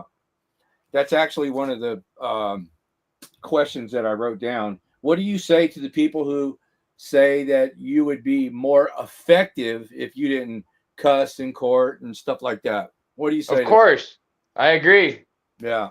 We all know that. Of course, it's my worst. What is it? You know what I mean? It's like your strength, and you know what I mean? It's my you know what I'm trying to say. Right. It's like it's my own worst enemy thing. And so, well, but I just told you some of it is intentional to, you know what I mean? They're not used to having somebody come in there and shake up the fucking globe, the snow globe, you know what I mean? So I like to shake that shit up, and now they gotta, whoa, what the fuck is this? Whoa. Because I gotta make sure they're paying attention sometimes, because that shit's so routine to them. They're just processing cattle and shit. Yeah. You gotta fucking make sure we got a live one here, motherfuckers. We got a live one. And so, you know what I mean? Make sure the judge is paying attention. Make sure the judge has his plan in place for when, you know, when's the last time they had somebody that just didn't fucking just bow down to them and shit? Yeah. See how they take being challenged, you know? So there's always a method to my madness. Trust me. I have cases all the way to the circuit court of federal court. Like, you can't get away with it in every court. And there's not. The idea is we shouldn't have to talk to them like that because they're following the rules. I shouldn't have to say what the fuck is going on because it should be going smooth. For sure. Well, you've done a real good job at shaking things up, man. I'm telling you, you're an expert at that. You got to knock the dust off, because it's like, yeah, bro, when's the last time you guys went to trial and shit? So I got to already know where the judge's head at. I love it, man. I think it's great, man. I'm rooting for you. I'm on your side. You actually wrote down questions, bro? Yeah. Fucking dude, ask me some questions. What do you got? Well, I think, do you have a question ready, Reluctant Prophet? Well, I did. Well, the one question I wanted to ask is, I wanted to do a quick overview. So the New Mexico charges, those are taken care of. Now by lawyers. We got the Tucson charges for disorderly conduct at O'Reilly. Then we I got have 5 disorderly conducts. I oh, got for all 5 7. of the employees. What? For one for each of the employees that were there. No. I mean all the cases. I got so at O'Reilly's is the first time I went there was 1 disorderly conduct. The second time was 2 disorderly conduct. Each one was 1, so there's 2 total for that. And then you've got the booing case. Another disorderly conduct. That's what I'm saying. We're going to get up to 5 of them. And so right, and that led into the injunction of harassment for Shannon Walker. I got booing, trespassing, and fucking not giving my ID or my name, but I got charged with not giving my name, but he had my driver's license in his hand, so I don't know. And Gotcha. so then, yes, after that led to me going around town trying to get answers. And then, yes, because Matt Walker, remember now, Matt Walker was the one who charged me for booing until it got transferred. Sure. So while it was still with him is when we were calling his wife and shit. Gotcha. So then you've got the injunction of harassment came, and then that's when the detectives from the University of Arizona came and pulled you out of court hearing and arrested me going into court 2 weeks ago. About Now, that. Okay, and then you October had your 22nd. You had your injunction of harassment hearing for Shannon Walker, and the judge railroaded you on Thursday. Yes. Friday morning, you had your arraignment for the charges of violating the injunction against Shannon Walker by doing a U-turn on the public street 150 feet from her office after office hours. Well, I read somewhere, I wanted to ask you this question. You never got out of your car? Never stopped moving. Okay, well, that's not what it says. It says that you stopped, got out of your car, yelled at a student. It doesn't say I got out. It says I was attempting to park. Oh, attempting to park and yelled to one of the students, "Is Shannon Walker here?" That's what I read somewhere. That's it. Right. That I sent you that, right? Yes. Yeah. That's what I'm saying. After my hearing that day, yesterday, or whatever day it was, with the big argument where she didn't want me to film and shit on Friday, whatever, the arraignment we're talking about. Yes. When we were leaving and getting in the elevator, she gave me the police report. After the hearing, not before. How convenient. How convenient. So then I did not get out of the car though. The car never stopped moving. It's all on video. I put it in reverse. I did a 3-point turn and drove off. It says that I yelled out the window or something. Well, I hope they can prove that whatever I yelled, I hope they got proof of that. And they got to make sure that when I yelled, I said, "Go tell Shannon this, this, and this." Because if I didn't say, "Go tell somebody this," I can talk about these people all I want. So the case that I was being arraigned for, they're saying I did a U-turn at, that's what it said on the police report at the arraignment. It said I did a U-turn and I yelled out the window. I'm not accused of contacting the person though. They're not saying that I actually talked to the person. Yeah, I saw that. All right, now that leads me to tomorrow's hearing, which seems to be a mystery, another injunction of harassment hearing. Where did that come in? That came in the same day, the one from Shannon Walker, because I called, that's another law professor, and I called and said, "Do they got any programs to fight the crooked prosecutors at the city of Tucson?" And so there was just some random law professor that now is filing another injunction of harassment? They run the justice program, have you heard of that Steps to Justice or some shit? Some program they got down at the court for people that try to get help for cases that are low income or something. So I called her and I said, "Yeah, you got any programs when the prosecutors are fucking you over and shit like that?" And she then, I believe, made a phone call that, what I'm saying, happened to who, what I'm saying, at her job and shit. And things changed over there. It's kind of a coincidence that the hearing tomorrow was, 13 years. The person who has the injunction hearing tomorrow is best friends with the person who came and said, I got bad news, if you know what I'm saying. And so let's put two and two together, but you know, we'll see. So I called her and asked her, did you have anything to do with this? And she said, this is harassment, and hung up on me, and then went and got an injunction. So for her, there's only one call or whatever. And so it's going to get dismissed because, I mean, who knows? It might not, but it'll get eventually dismissed. Sure. And that's tomorrow morning. When did you find out about that hearing or this other injunction? Like October or something. Oh, before the Shannon Walker one. Oh, really? Yeah, there's a video about it on there. Oh, okay. Streisand effect. On this injunction, it doesn't say I can't talk about her on social media.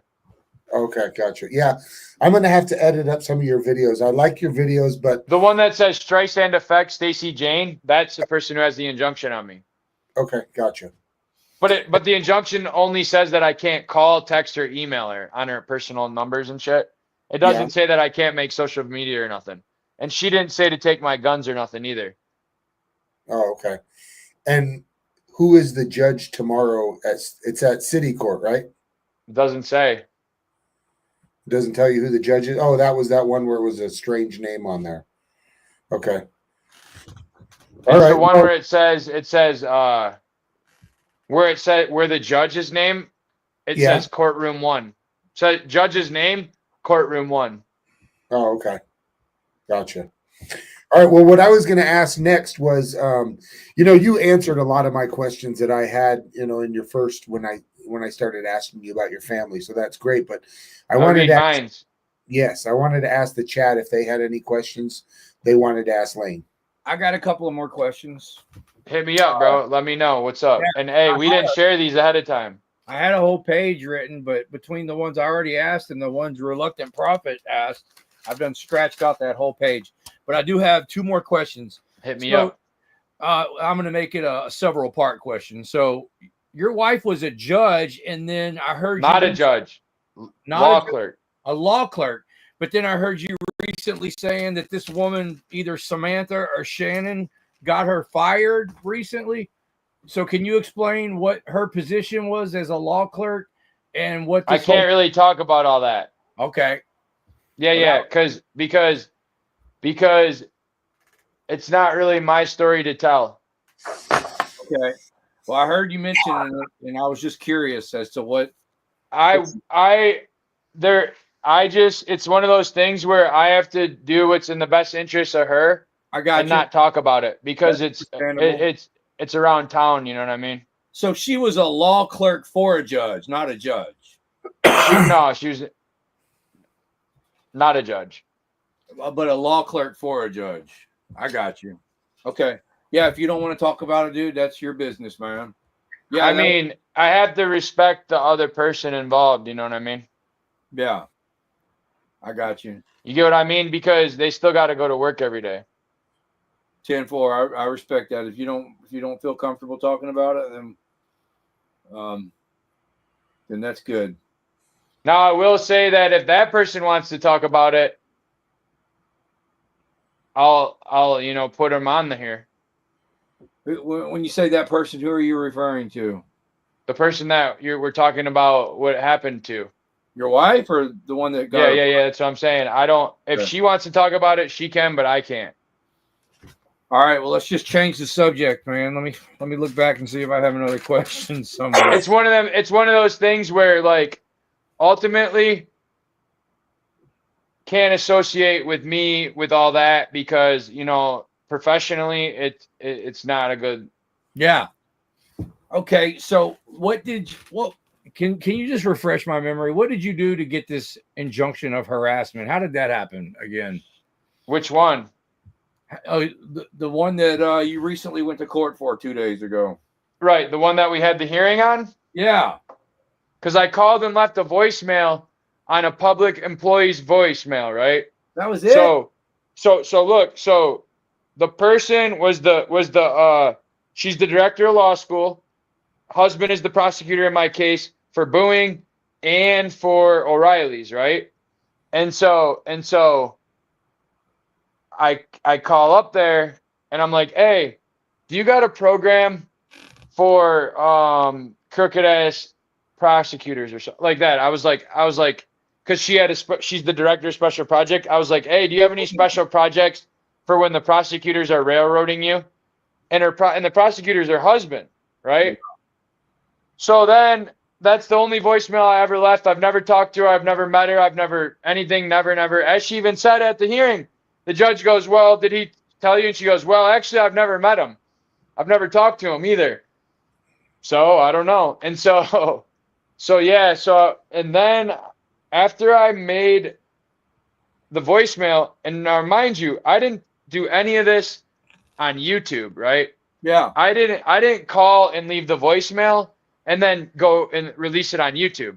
Yeah. I called and left the voicemail. And then that some time went by and those things we were talking about a few minutes ago happened.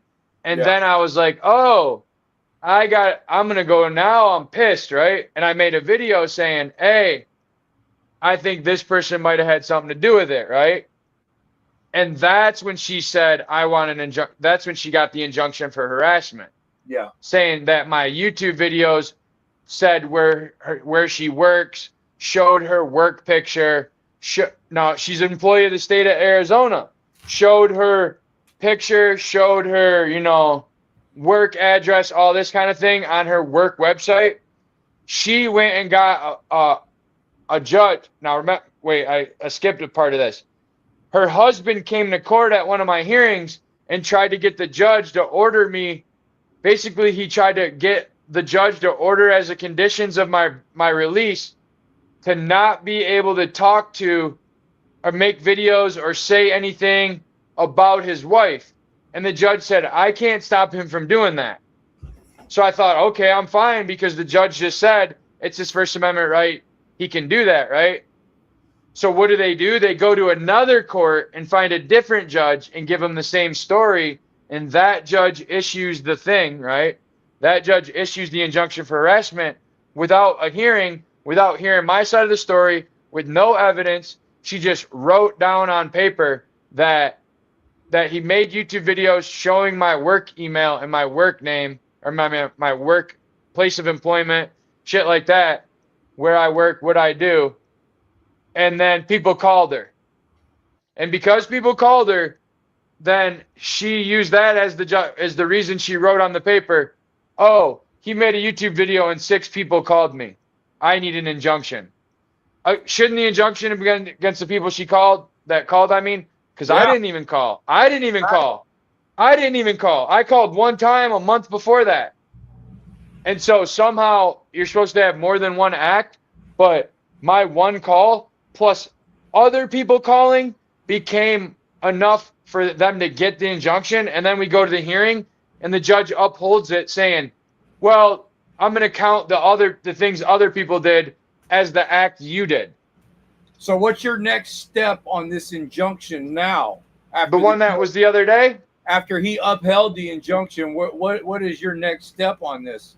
Or do you just have to comply? Appeal. Fuck no. Well, hey, listen, you tell me this. He went through the whole process, the injunction. They went through the injunction process, got the injunction, went to court. I've been arrested for a U-turn, all because the videos were so bad. The videos caused harm. The judge said, these videos are bad. I can't believe this. Oh, even though he never watched them. Judge never watched the videos.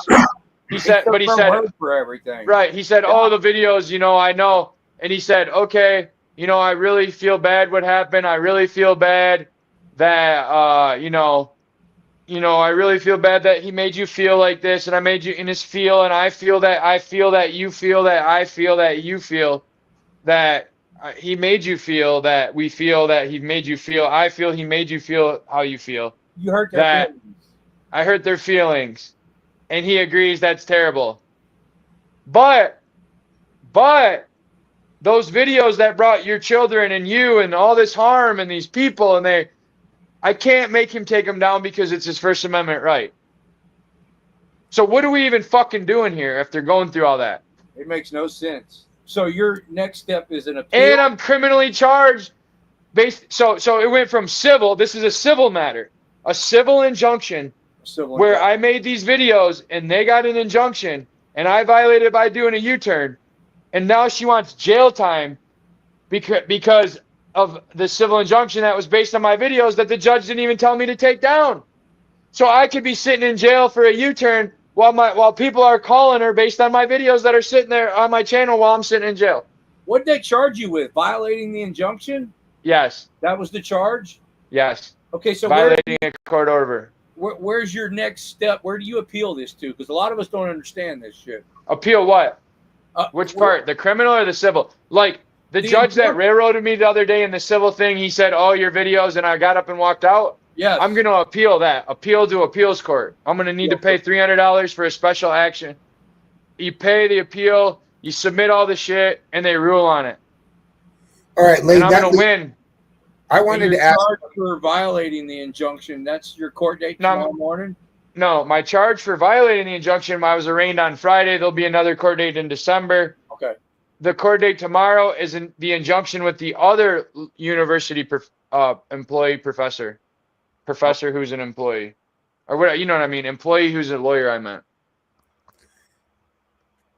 I've got my popcorn ready. What I wanted to ask was, in your appeal, are you going to cite Rule 106, and then tomorrow will you cite Rule 106 for the rule of completeness? I was checking that out, and it says that if the plaintiff puts in any part of your video, you can demand through Rule 106 that all the rest of the video be included.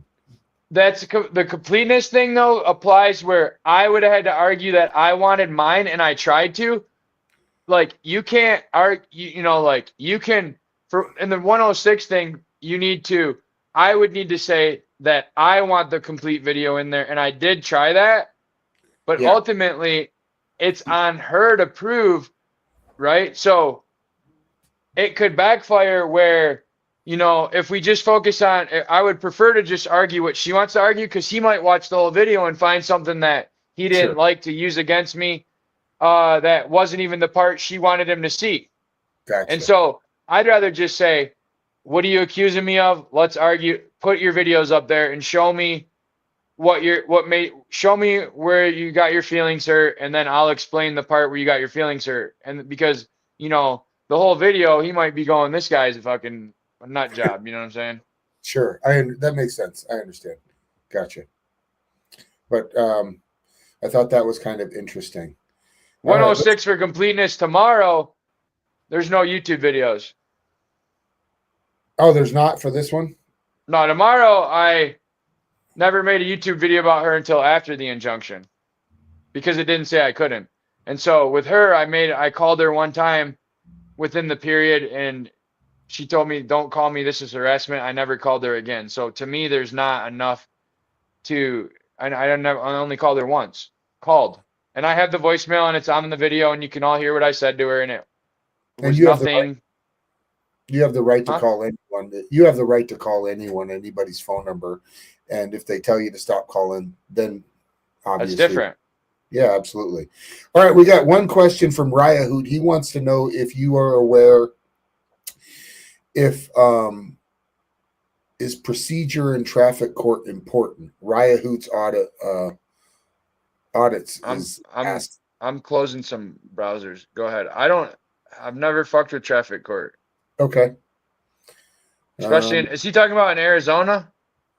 No, I don't think he's in Arizona. I just closed all those windows. All right, I'm back. And so, traffic court, I don't know anything about, because for me, I party till it's a felony. And traffic court, I would make sure that I got a real ticket. Yeah, for sure. I used to not like to stop when the lights came on, but I don't drive fast anymore, and I don't break the law. So what I'm saying, traffic court, as far as I'm concerned, I don't know any rules of traffic court. I would never, like I said, I've only ever been charged with misdemeanors or felonies. Traffic Okay. court, civil court, right? That's what I mean. Yeah. Yeah, like I don't know. It's traffic court is like limited jurisdiction, the rules of evidence, all that. All I know is those things you got to act fast. And that if you're going to challenge it, you got to like start doing it the day after the ticket's issued. You got to be Gotcha. super proactive. What, oh wait, what's this say down here? Is that what he's asking? Reluctant on watching corners, but ask Lane, is procedure in traffic court important? Procedure in any court is important. But I'm not a lawyer, remember. Listen, I'm giving legal advice though. Take me to court if you think I shouldn't be, but I'm not a lawyer. Unauthorized practice is lawyers that are like suspended from the bar. It's up to you if you take it or not, but as far as like, you can't go into court and say Lane said this, because I'm not your lawyer and I can't give legal advice. But if you'd be dumb not to listen to some of the stuff I say, but as far You're as just saying traffic, what I have you no would- idea what I'm talking about. You're just saying what you would do if you were in his shoes. It's not really Exactly. advice. Yeah. That's where but they always try to intimidate you out of giving. Fuck, dude. Some of my videos are classes that they could use at the university law schools on procedure and motions and all this shit. Lawyers, you couldn't go to a law firm and say, "Hey, can I pay you money to teach me this?" Because they want to hold that shit. That's like the briefcase in Pulp Fiction, the thing in Indiana Jones. It's like that's the thing is it's not something that you can see in your hand. It's kind of like they know where to go to get the knowledge, or they know where to access it or how to apply it. And truly, it's like saying, I got this different kind of oxygen, but I'm not going to tell you. It's like, well, that's not really, but because they hold that shit like it's like, because they can profit off it. It's like, they don't want people that, other than the lawyers, to know all this stuff, because then they're selling their skills, which for the most part, a lot of them professionally, procedurally know what they're doing, but a lot of them don't have the personality to start banging on the table and yelling and shit. Not that that's going to help, but sometimes you got to shake the globe up. Oh, yeah. Shake the dust off. Definitely. Now, that leads me to a question. Now, we know, and most people don't know, that in Arizona, unless it's a felony, they're asking for more than 6 months of jail time, you don't get a jury. And most of the judges aren't even a judge, it's a magistrate. So with that, do you think that Extra gives kangaroo. does that give you an advantage? And then also, are you going to tone back some of your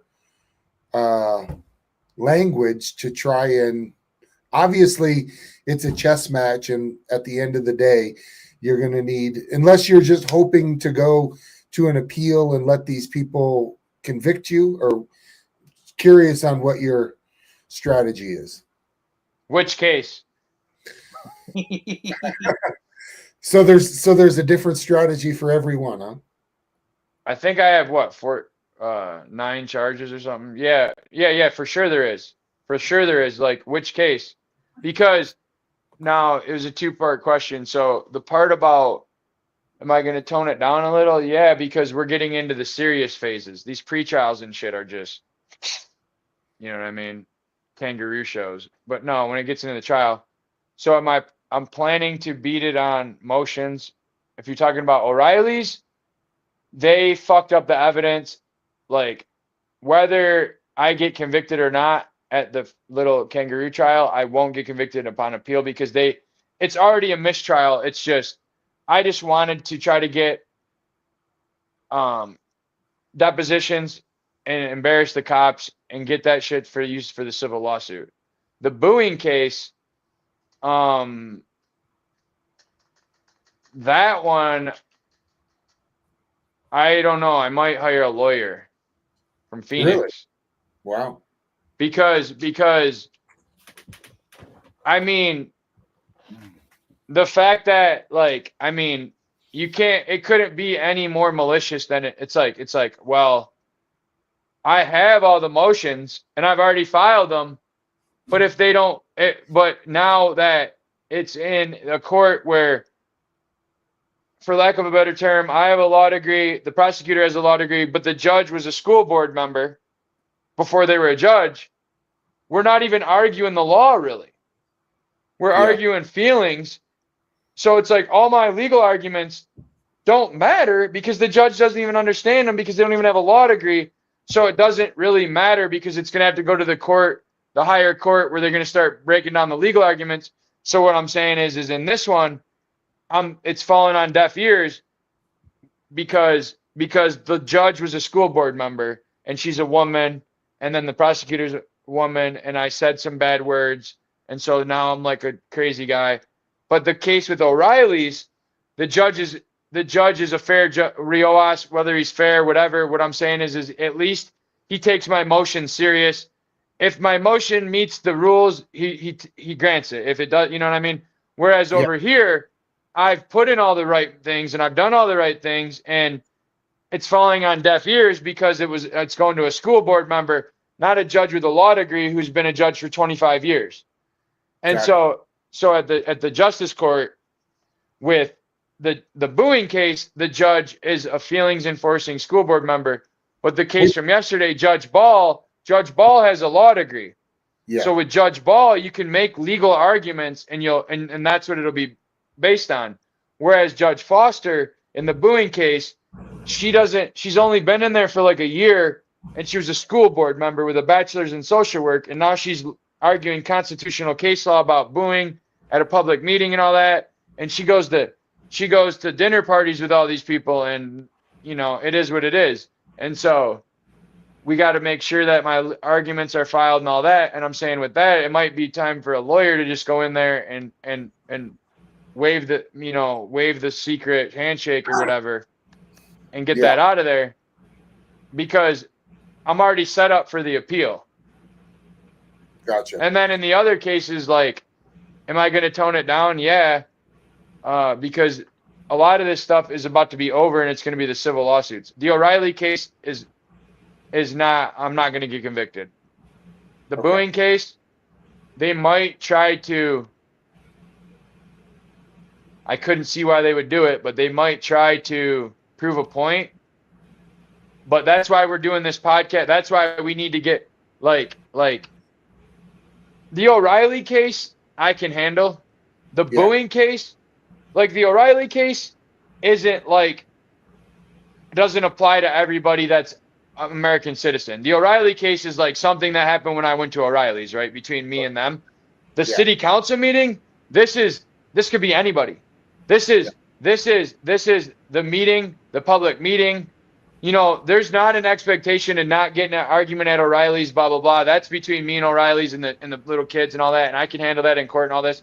But the booing thing is like, hey, man, I just thought we could go down there and do it. And this apply. And so the booing thing is where I really want the public to come into it, is because this is us. This is mi casa, su casa. This is our land. This is our meeting. This is our. And so I went and got in trouble at O'Reilly's, and I was like, all right, where's somewhere where I can go talk about this in a safe space? And I went to the city council meeting to go to the city council meeting and say, hey, your cops did this dumbass shit to me, and I got arrested before I even got up there to say it. So that's where the meeting, that's where this could be, that's every man USA, every woman, whatever, the thing with the booing. Whereas with O'Reilly, not everybody's going to go to O'Reilly, get an argument, that whole thing. So not everybody can relate to that. But the booing at city council, and then the injunction for First Amendment protected activity, this is where we're having 1776 all over again, because we're having to redefine what the First Amendment means in these new spaces where it's like, okay, well, it actually says I can call you. It says I can redress you. But are you telling me that means I can't call you and leave a message? So what are you saying? You want me waiting outside your office door instead? Yeah, that booing thing at city council, man, that's a major First Amendment violation, dude. I mean, major. I think the most important thing about it is that the government decided which speech was okay in that moment. It wasn't like you booed and you shouted out when nobody else was.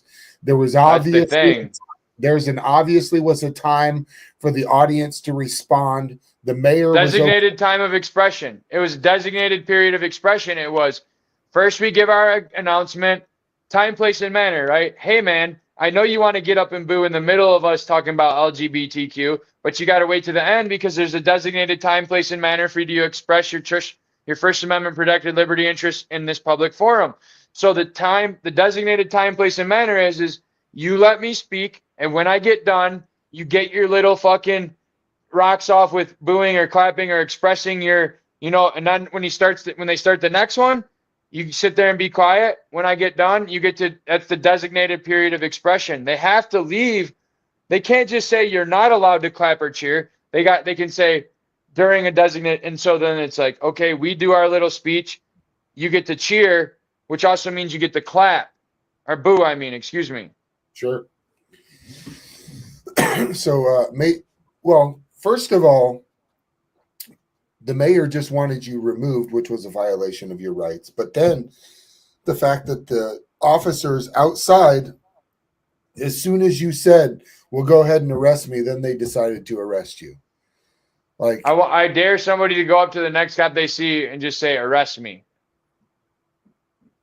The cop's going to look at you like, what are you talking about, bro? Get out of here. Have a nice day. I told Sergeant Gaynor to arrest me a couple of weeks ago. I dared him to. Did he? No. Exactly. They can't arrest you because you dared them to. Yeah. They arrested Matt Reardon when Matt Reardon said, well, take me into custody. They said, okay, and they did. Matt who? Matthew Reardon. He got a DUI in Galveston. And I asked the Lieutenant Doherty after the whole thing was over with, I was like, you had no probable cause to arrest him. And Lieutenant Doherty's response was, well, he told me to arrest him. These cops are ignorant, man. They don't know the damn laws. But no, that's what I mean. You can't. It's a trick, bro. And it's the first time I've been telling cops that because it gets you right to the breaking point. It's like, listen, bro, either arrest me or get the fuck out of my face. Either you have a reason to be standing here or you don't. Yeah. I'm not going to sit here and go back and forth with you. Yeah. Arrest me. I dare you. Or you just don't have a reason and you're just harassing me. Yeah, he wanted to arrest me bad. Like his lip was quivering, his nose was like twitching. He was pissed. But the last time he got his feelings hurt by me and he arrested me, I got 15 grand out of the settlement. So I was like, please arrest me. Go right ahead, you piece of shit. Man. That's why I was like, oh, you're going to arrest me for booing? Like, we'll go where we got to go then. Because, like, I was already like, all right, that's why I got up and left, though. It's kind of fucked up that I got up and left and still got arrested when I could have sat in there. So, basically, I have the same charges as if I sat in the meeting, refused to leave, and got drug out and caused a giant scene. And I actually got up and left because I was like, I know the game. They'll try to say that, oh, you had disrupted the meeting or you did all this shit. I was like, oh, I got to leave? Sure. I'll run out of this bitch then. And fucking, because then it's like, hey, now the ball's back at my court. You told me to leave. I ran out and left. Hey, you can't say I refused to leave or and they still charge me with refusing to leave. Man, they really screwed up, man. That is just such a basic First Amendment right. I cannot believe they did that to you. They just gave you a lawsuit on a silver platter is all they did. Harvey. I mean, you might get convicted in the lower court because of the corruption, but as soon as you appeal it to a higher court, man, that's a wrap, bro. Yeah, well, I'm gonna put a temporary restraining order on them soon too. I got tricks up my sleeve, but I don't want to talk about them all right here. But that's what's sad, though, man. You probably get convicted in the lower court. That's how corrupt they are. They convict everybody. Well, I got tricks up my sleeve. Like first, we have to get to the trial. They haven't. The state didn't earn their trial through procedure, and I'm saying there's procedural mechanisms for me to file where they don't have like a trial. That's the thing. I have a right to a trial. Us, the accused, we have the right to a trial. Okay, we do. The state doesn't. Okay, the state has to earn a trial against you. The state has to meet the burden of proof throughout the steps to even get a trial against you. we're guaranteed that if they meet the steps, we're going to get one. So as long as they're meeting the steps, we're going to get one. But if we can prove they haven't met the steps, then we can prove they don't deserve a trial. So yeah, as much as I want a trial, if it goes that far, the state hasn't filed the right things at the right time to earn a trial because they're not used to going to trial. And that's why at the beginning, I caught them out with procedural and stuff. And there's no backtracking now. Things they had 30 days to give me, they can't give me 6 months later and still expect to have a trial. So it's already a mistrial. And so it's like they didn't earn the trial. And so if they wanted to go to trial, there was things they needed to file the whole time in anticipation this is going to go to trial. And when we look back at, they're going to say, well, did you file this back then? Well, then you can't use it now. And so I filed everything under the anticipation we would go to trial, but they operate under the sense of, oh, we'll just get a plea bargain. We don't ever need to start laying the groundwork for trial right at the beginning because we're just going to railroad this guy into a plea bargain or something like that. Where I was like, nope, I got to lay the train track, the fucking to divert that shit over to trial. I got to make the foundation of to even earn a trial. Well, why didn't you file that? If you wanted a trial, you need to file this. They're not even, their blinders are so into plea bargains, they're not even paying attention that I was over there fucking taking the spikes out of the railroad and removing the track. And they got to the end of the track and they're like, oh shit, here's where it ends. And I'm on the other side saying trial's over here, but you didn't get enough, you didn't earn the fucking trial. So that's where the state does not have the right to a trial if they don't file, can't prove through each step. So if you're innocent, just force it to that trial. And so now in this case, like, I don't think they're going to be able to convict me in the lower court, like you said, because I don't think they can either, only if it's just corruption. I don't even think they can get to, even though we have a trial scheduled over the next few days. I'm going to file some, I don't want to, but there's going to be some papers filed over the next few days that are going to, you know what stay the proceedings are? No. I've stay the, before. I would have it, basically, I'm going to file some shit and then the case goes on to pause until we sort this issue out. And then once we sort this issue out, we'll come back to the case. And I'm saying it's an interlocutory appeal. I'm going to appeal before the trial, not after.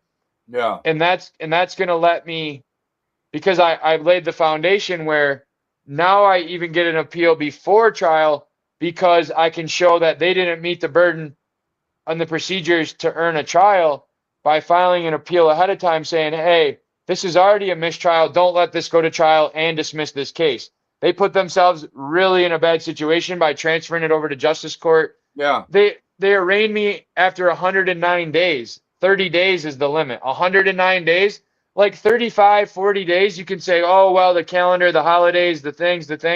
109 days? What about the motion to suppress the arrest because the arrest was illegal? You didn't commit a crime. The booing? No. Yes, the booing. Yes. Well, you don't suppress the arrest. You suppress the evidence gathered upon arrest.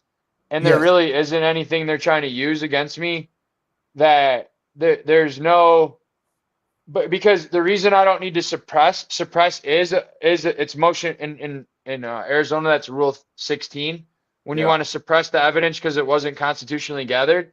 But for me, I'm claiming disclosure violations under Rule 15, saying that whether the evidence was gathered constitutionally or not, they didn't turn it over when they were supposed to, which is worse and more powerful and easier to win because constitutionality becomes subjective and all that shit, right? Yeah. Oh, the judge gets to decide, right? If there's a deadline that's arbitrarily, and it's not subjective, it's subjective. Like the deadline is this date. If you didn't meet the deadline, there's no arguing whether, the cop said this, you said, it's either did you have it filed by the deadline or not? Yeah. And so that's disclosure violations versus was it constitutionally gathered? I don't care if it was gathered constitutionally or not. You didn't give it to me when you were supposed to. There was no probable cause for the arrest. That's a different argument. That's what people talk about. You know, they get you on a technicality. So I can argue that for a motion to dismiss for lack of probable cause, that's Rule 16, not based like the the charges are not supported by the law, I Exactly. can argue Rule 16 that the evidence wasn't constitutionally gathered and it needs to be suppressed. And then under 15, I can argue that whatever evidence they had, they didn't turn over in time. And I'm saying this, it's harder to get it dismissed for the motion to suppress stuff than it is for the violations. Because the was it legal, was it not? That's subjective, but was it turned in by a certain date? That's black and white. Well, let's give the viewers something for them to think about. If you get arrested and you go to your criminal arraignment, what would you do as the first thing after you get out of your criminal arraignment? Give us one or two things that you could do to get the ball rolling. Yes, to get the ball. I mean, it all depends on the crime, the court, the charges. Because let's say a simple disorderly conduct, and somebody complained that you were loud or swearing. That seems to be that part doesn't matter. The facts of the case, the charge though, is what matters. All right. So you're saying like a disorderly conduct or something? Well, arraignment. What's the first thing you're going to file? This is so broad because different states do it all differently in different courts in different states. If you're not guilty, if you don't think you're guilty, you want to get arraigned as fast as possible because that starts the clock. Okay. So to me, you want to find the balance between getting the evidence before the arraignment so you don't go in there and get caught off guard, and getting the arraignment as fast as possible, even if it, like, I was willing to have the arraignment as fast as possible with no evidence of even what they were charging me. Like, I was like, I don't care what you're charging me with. I want the arraignment as fast as possible. A lot of times people want to delay the arraignment till they get the evidence so they have more time to go in there so that they know what they're dealing with before they go and just say, plead to these charges or whatever. I want them to, the arraignment. So after it, the first thing you want to do is get disclosure. But hopefully you've already started that before arraignment. And honestly, it's tough to narrow that down because there's so many different courts that do it differently, like different states. Some states have like 3 days to arraign you. Some days have 10. Some days have 30. And it depends on if you're talking about a felony, because I don't want anybody to take my advice for a felony. Sure. Because arraignments in a felony are totally different. Okay. In a felony arraignment, they're going to see if there's enough evidence to bind you. In felony, you're going to have a preliminary hearing to see if there's enough evidence to bound you over for arraignment on your felonies. And a lot of people get mixed up and they think they have all those rights in a misdemeanor. No, that's a felony. You don't get a preliminary exam. You can get arraigned without looking at the evidence, as we just saw yesterday or the day before with me, because in a felony, you have to have a preliminary exam to make sure there's enough evidence to be arraigned. In a misdemeanor, you don't. Okay. And are you talking about pro se though too? Yeah, I'm talking about pro se. If these guys want to go ahead, obviously, we're all learning from each other. Right. When I first started this, I didn't even realize you could go down to the prosecutor's office and demand your disclosure. Most of the time, you can if you're not Lane Myers, because you'll get put on a wanted poster, surrounded by 8 detectives, and drug off to jail. This is true. Well, but everybody else can go do that. Yeah, the city prosecutor too. What was that, Harvey? They really did that to him too. For the people that didn't see it, they did. Yeah. And they said the victim is a public employee who I said, mind your own fucking business to. I'm telling you what, man, Tucson's three charges for telling a public employee to mind their own fucking business. Tucson, Pima County, man, they're out of control, man. They're on another level over there.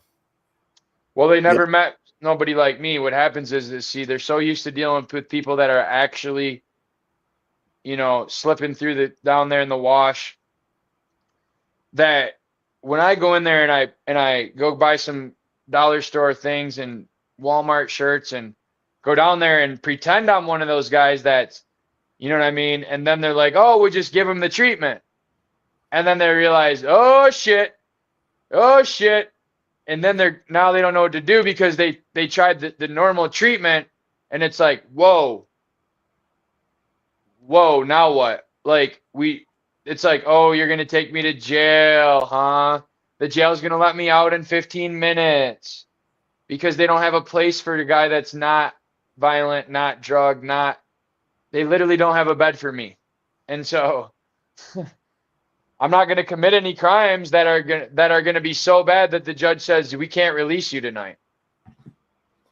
You know, Lane, the only thing that you've been guilty of that I've seen is contempt of cop or contempt of the system, man. Or court. Yeah, that's why our show is named Contempt of Cop. It's not because. And you know what? Not all cops are bad cops. I don't want. You know what I'm saying? It's because we've all been arrested for contempt of cop. For sure. Yeah. I've been charged with contempt. I've been convicted of contempt of cop. Yeah. In Michigan, disturbing the peace, but it was really disturbing the police. Explain what we're seeing right here, Lane, to the audience. Well, this is top secret. We're not supposed to know what this exists even. But this is my wanted poster. Well, they say it's not a wanted poster. Don't get your hopes. They said to not be so excited. It's not actually a wanted poster. It's a safety concern because I got in trouble for booing, and the case got transferred. And I sent Samantha Walker a couple emails telling her, you know, in no uncertain terms, I'll see you next Tuesday at the hearing. And she didn't like that, as we can see. What's it say? Mr. Myers, provocative, like Madonna. They used to say Madonna was provocative. And so I guess, you know what I'm saying? Yeah. And so concerning, posted numerous provocative concerning social media posts and emails. Wow. He's very unhappy with, yes, I'm very unhappy. And he recently made threats to visit County Attorney Laura Conover's personal residence. You know what's funny is I went to her house the next day. What is LSB? What's LSB stand for? I didn't know that at first. Legal Services, the building that I was trying to go in, they call it Legal Service Building.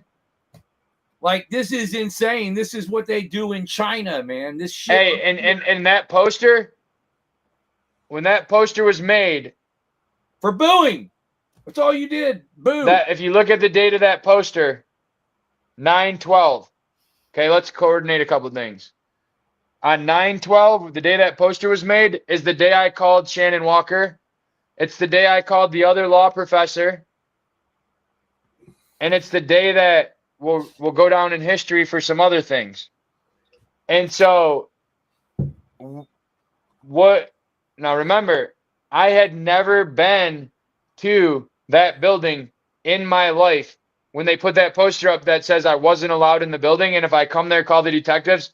I had never been to that building in my life. So the first time I went there is when I saw the wanted poster. Wow. How'd you see the wanted poster? Because they had it sitting on the table when they were escorting me out with the cops.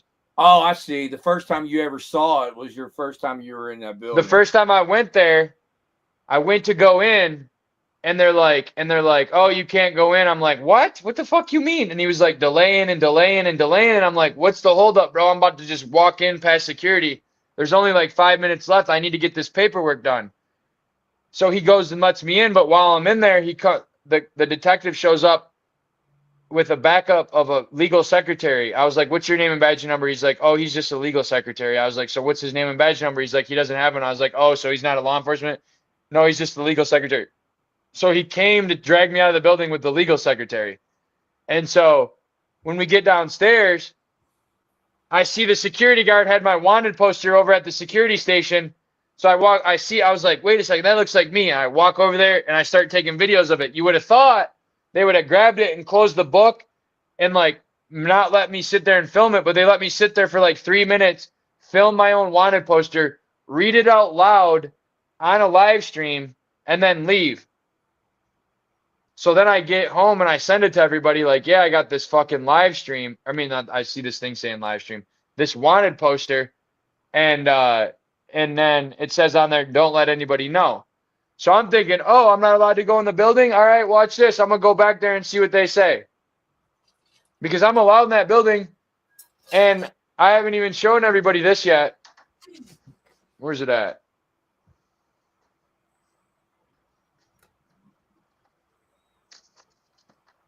I didn't even tell anybody, but like they knew there was cops sitting outside my hearing, right? So when I went to that hearing the other day for the injunction with Shannon Walker, there was cops waiting outside the hearing. I thought, oh shit, they're gonna arrest me before I go in. But no, they were giving me this letter that says, Mr. Myers, due to review of your own behavior recorded and live streamed by yourself at the Legal Services Building, we have now rescinded your prior privilege to come to our lobby on the first floor for whatever legitimate business you might have. As of today's date, you are now trespassed from and banned from visiting the building. To effectively defend yourself against charges, you may provide an address where paperwork can be mailed to you or an email where paperwork can be emailed to you. We sincerely hope this helps you achieve your objective, Mr. Myers. Yes, it does, because this paper helps me achieve my objective of suing them now. Because don't you think they should have gave me the letter saying I was banned before they arrested me, saying that I can't come? You see how they're saying now you're banned? Wow. Well, when were you going to tell me that I was only allowed to come there for the first floor and shit? You see, they had the wanted poster, but it wasn't like they created the wanted poster and sent me this letter that they sent me now saying, hey, we created this safety poster, and if you want to come to the building, you can only come to the first floor for legitimate purpose or whatever. No, they waited till I showed up, had no idea I wasn't supposed to be there, surrounded me with cops and said, oh, you can't be here. Didn't you know? Well, how the fuck was I supposed to know I couldn't be there till you came down there and told me? Only you guys knew that I couldn't be there. And then they arrested me for not leaving even though I left. And now they give me the paper saying, hey, you should have known that you can't come here. No, I shouldn't have. These people are not. You got to remember, this is cops versus lawyers. It's not going to end well for them. Well, they're scrambling and backtracking because there's a video coming out. As soon as you found that letter, they knew they fucked up, and they knew that they had to go ahead and do something to make sure they covered their ass. That's why Exactly. I sent that letter out. And that's why I went down there and said, I'm here, babies. What do you want to do? People are criminal, man. I mean, I see it with myself, Mr. Gold, everybody else. But why don't we wrap this up? We've been here quite a while. I appreciate you coming in, Lane. That letter was 48. That letter was 3 days late and about a couple 100,000 short now. Yeah, right. You want to before we head out, you want to tell us your story about going over to Laura Conover's house? Oh, because we just showed that poster, right? That said that defendant, and I said, look at the date. Yeah. So that said that defendant recently threatened to go to the county attorney's house. Literally the next day I went straight to her house and fucking walked up to her door, knocked on her door, asked her if I could put my Trump sign in her front yard, if she would vote for Trump, and if she would help me convince her neighbors to vote for Trump. And she said, I'm going to have to pass. And where's it? It's on this phone. Damn. Yeah. Is it on this phone? Either way, I'll post it at some point. Oh, but you did? It said, of course I videoed it, bro. You think I'm going to go up to the county attorney's house and not video it in case they accuse me of anything? You know what I'm saying? Dude, you'd be surprised how many conversations I have with people that there's this amazing thing that they had, and I ask them if they film it, and they say no. No, the only thing I didn't film was when I ran into the judge at Safeway the other night. Oh, nice. Which one? Because I didn't want to get in trouble. The judge that toe tag had, and then Verena. Judge Verena. Yeah, I ran into her at Safeway. Ah, okay, interesting. And I said, hey, you don't even recognize me, do you? She said, no. Wow. I said, you remember that guy from a couple weeks ago who yelled at you and called you a clown and ran out of your court?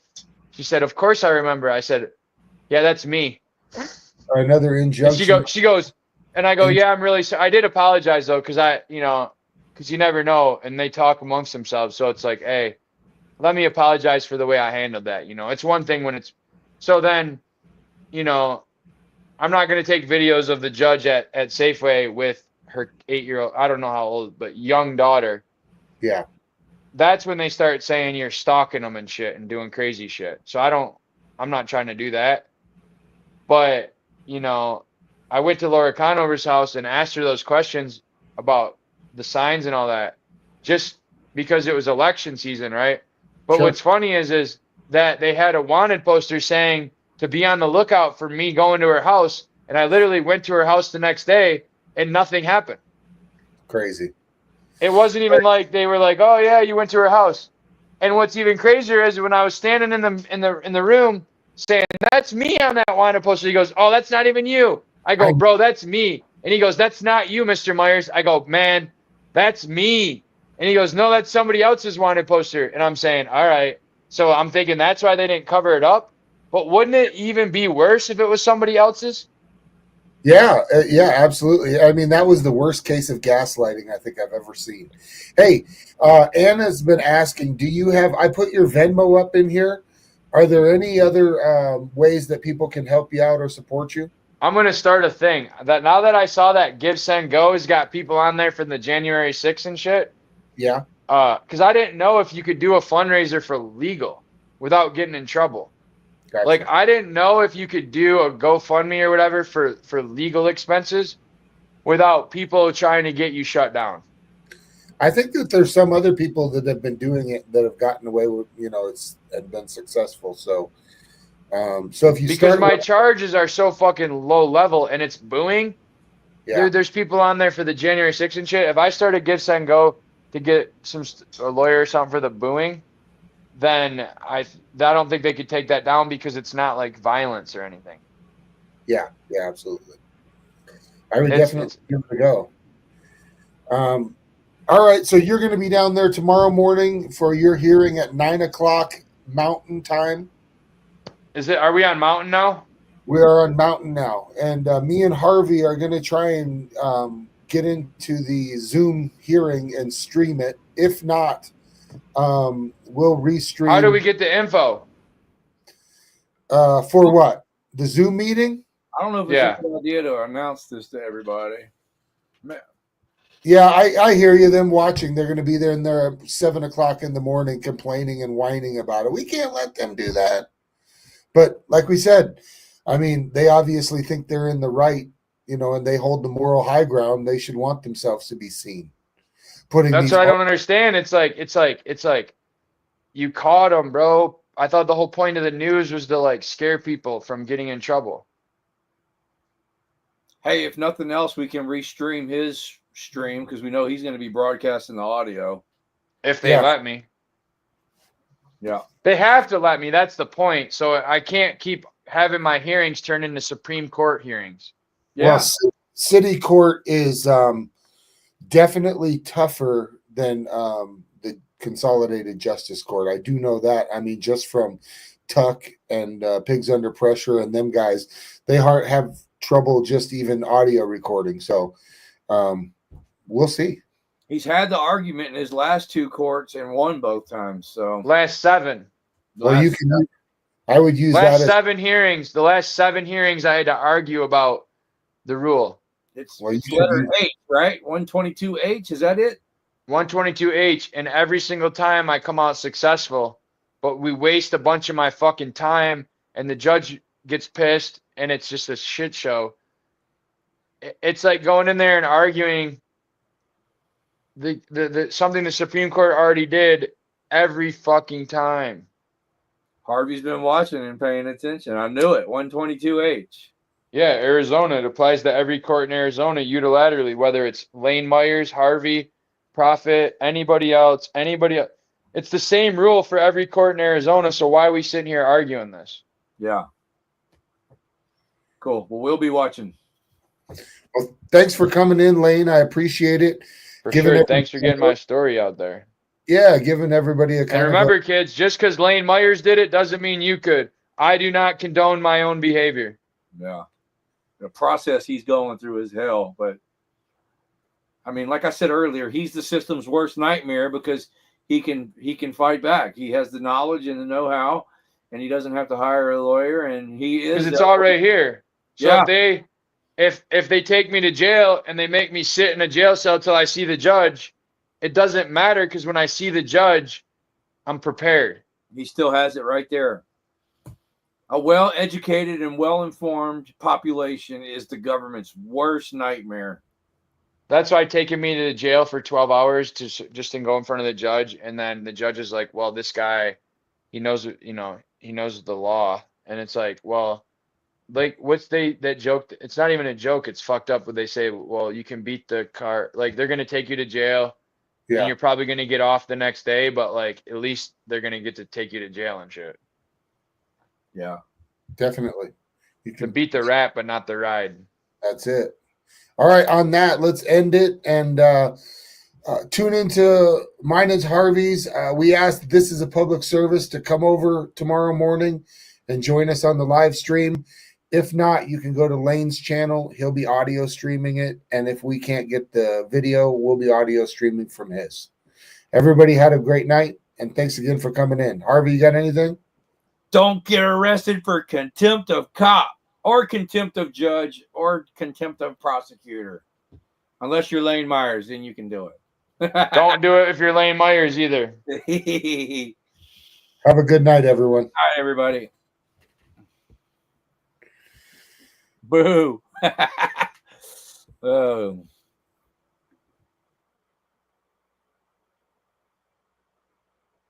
All right. I think we are done.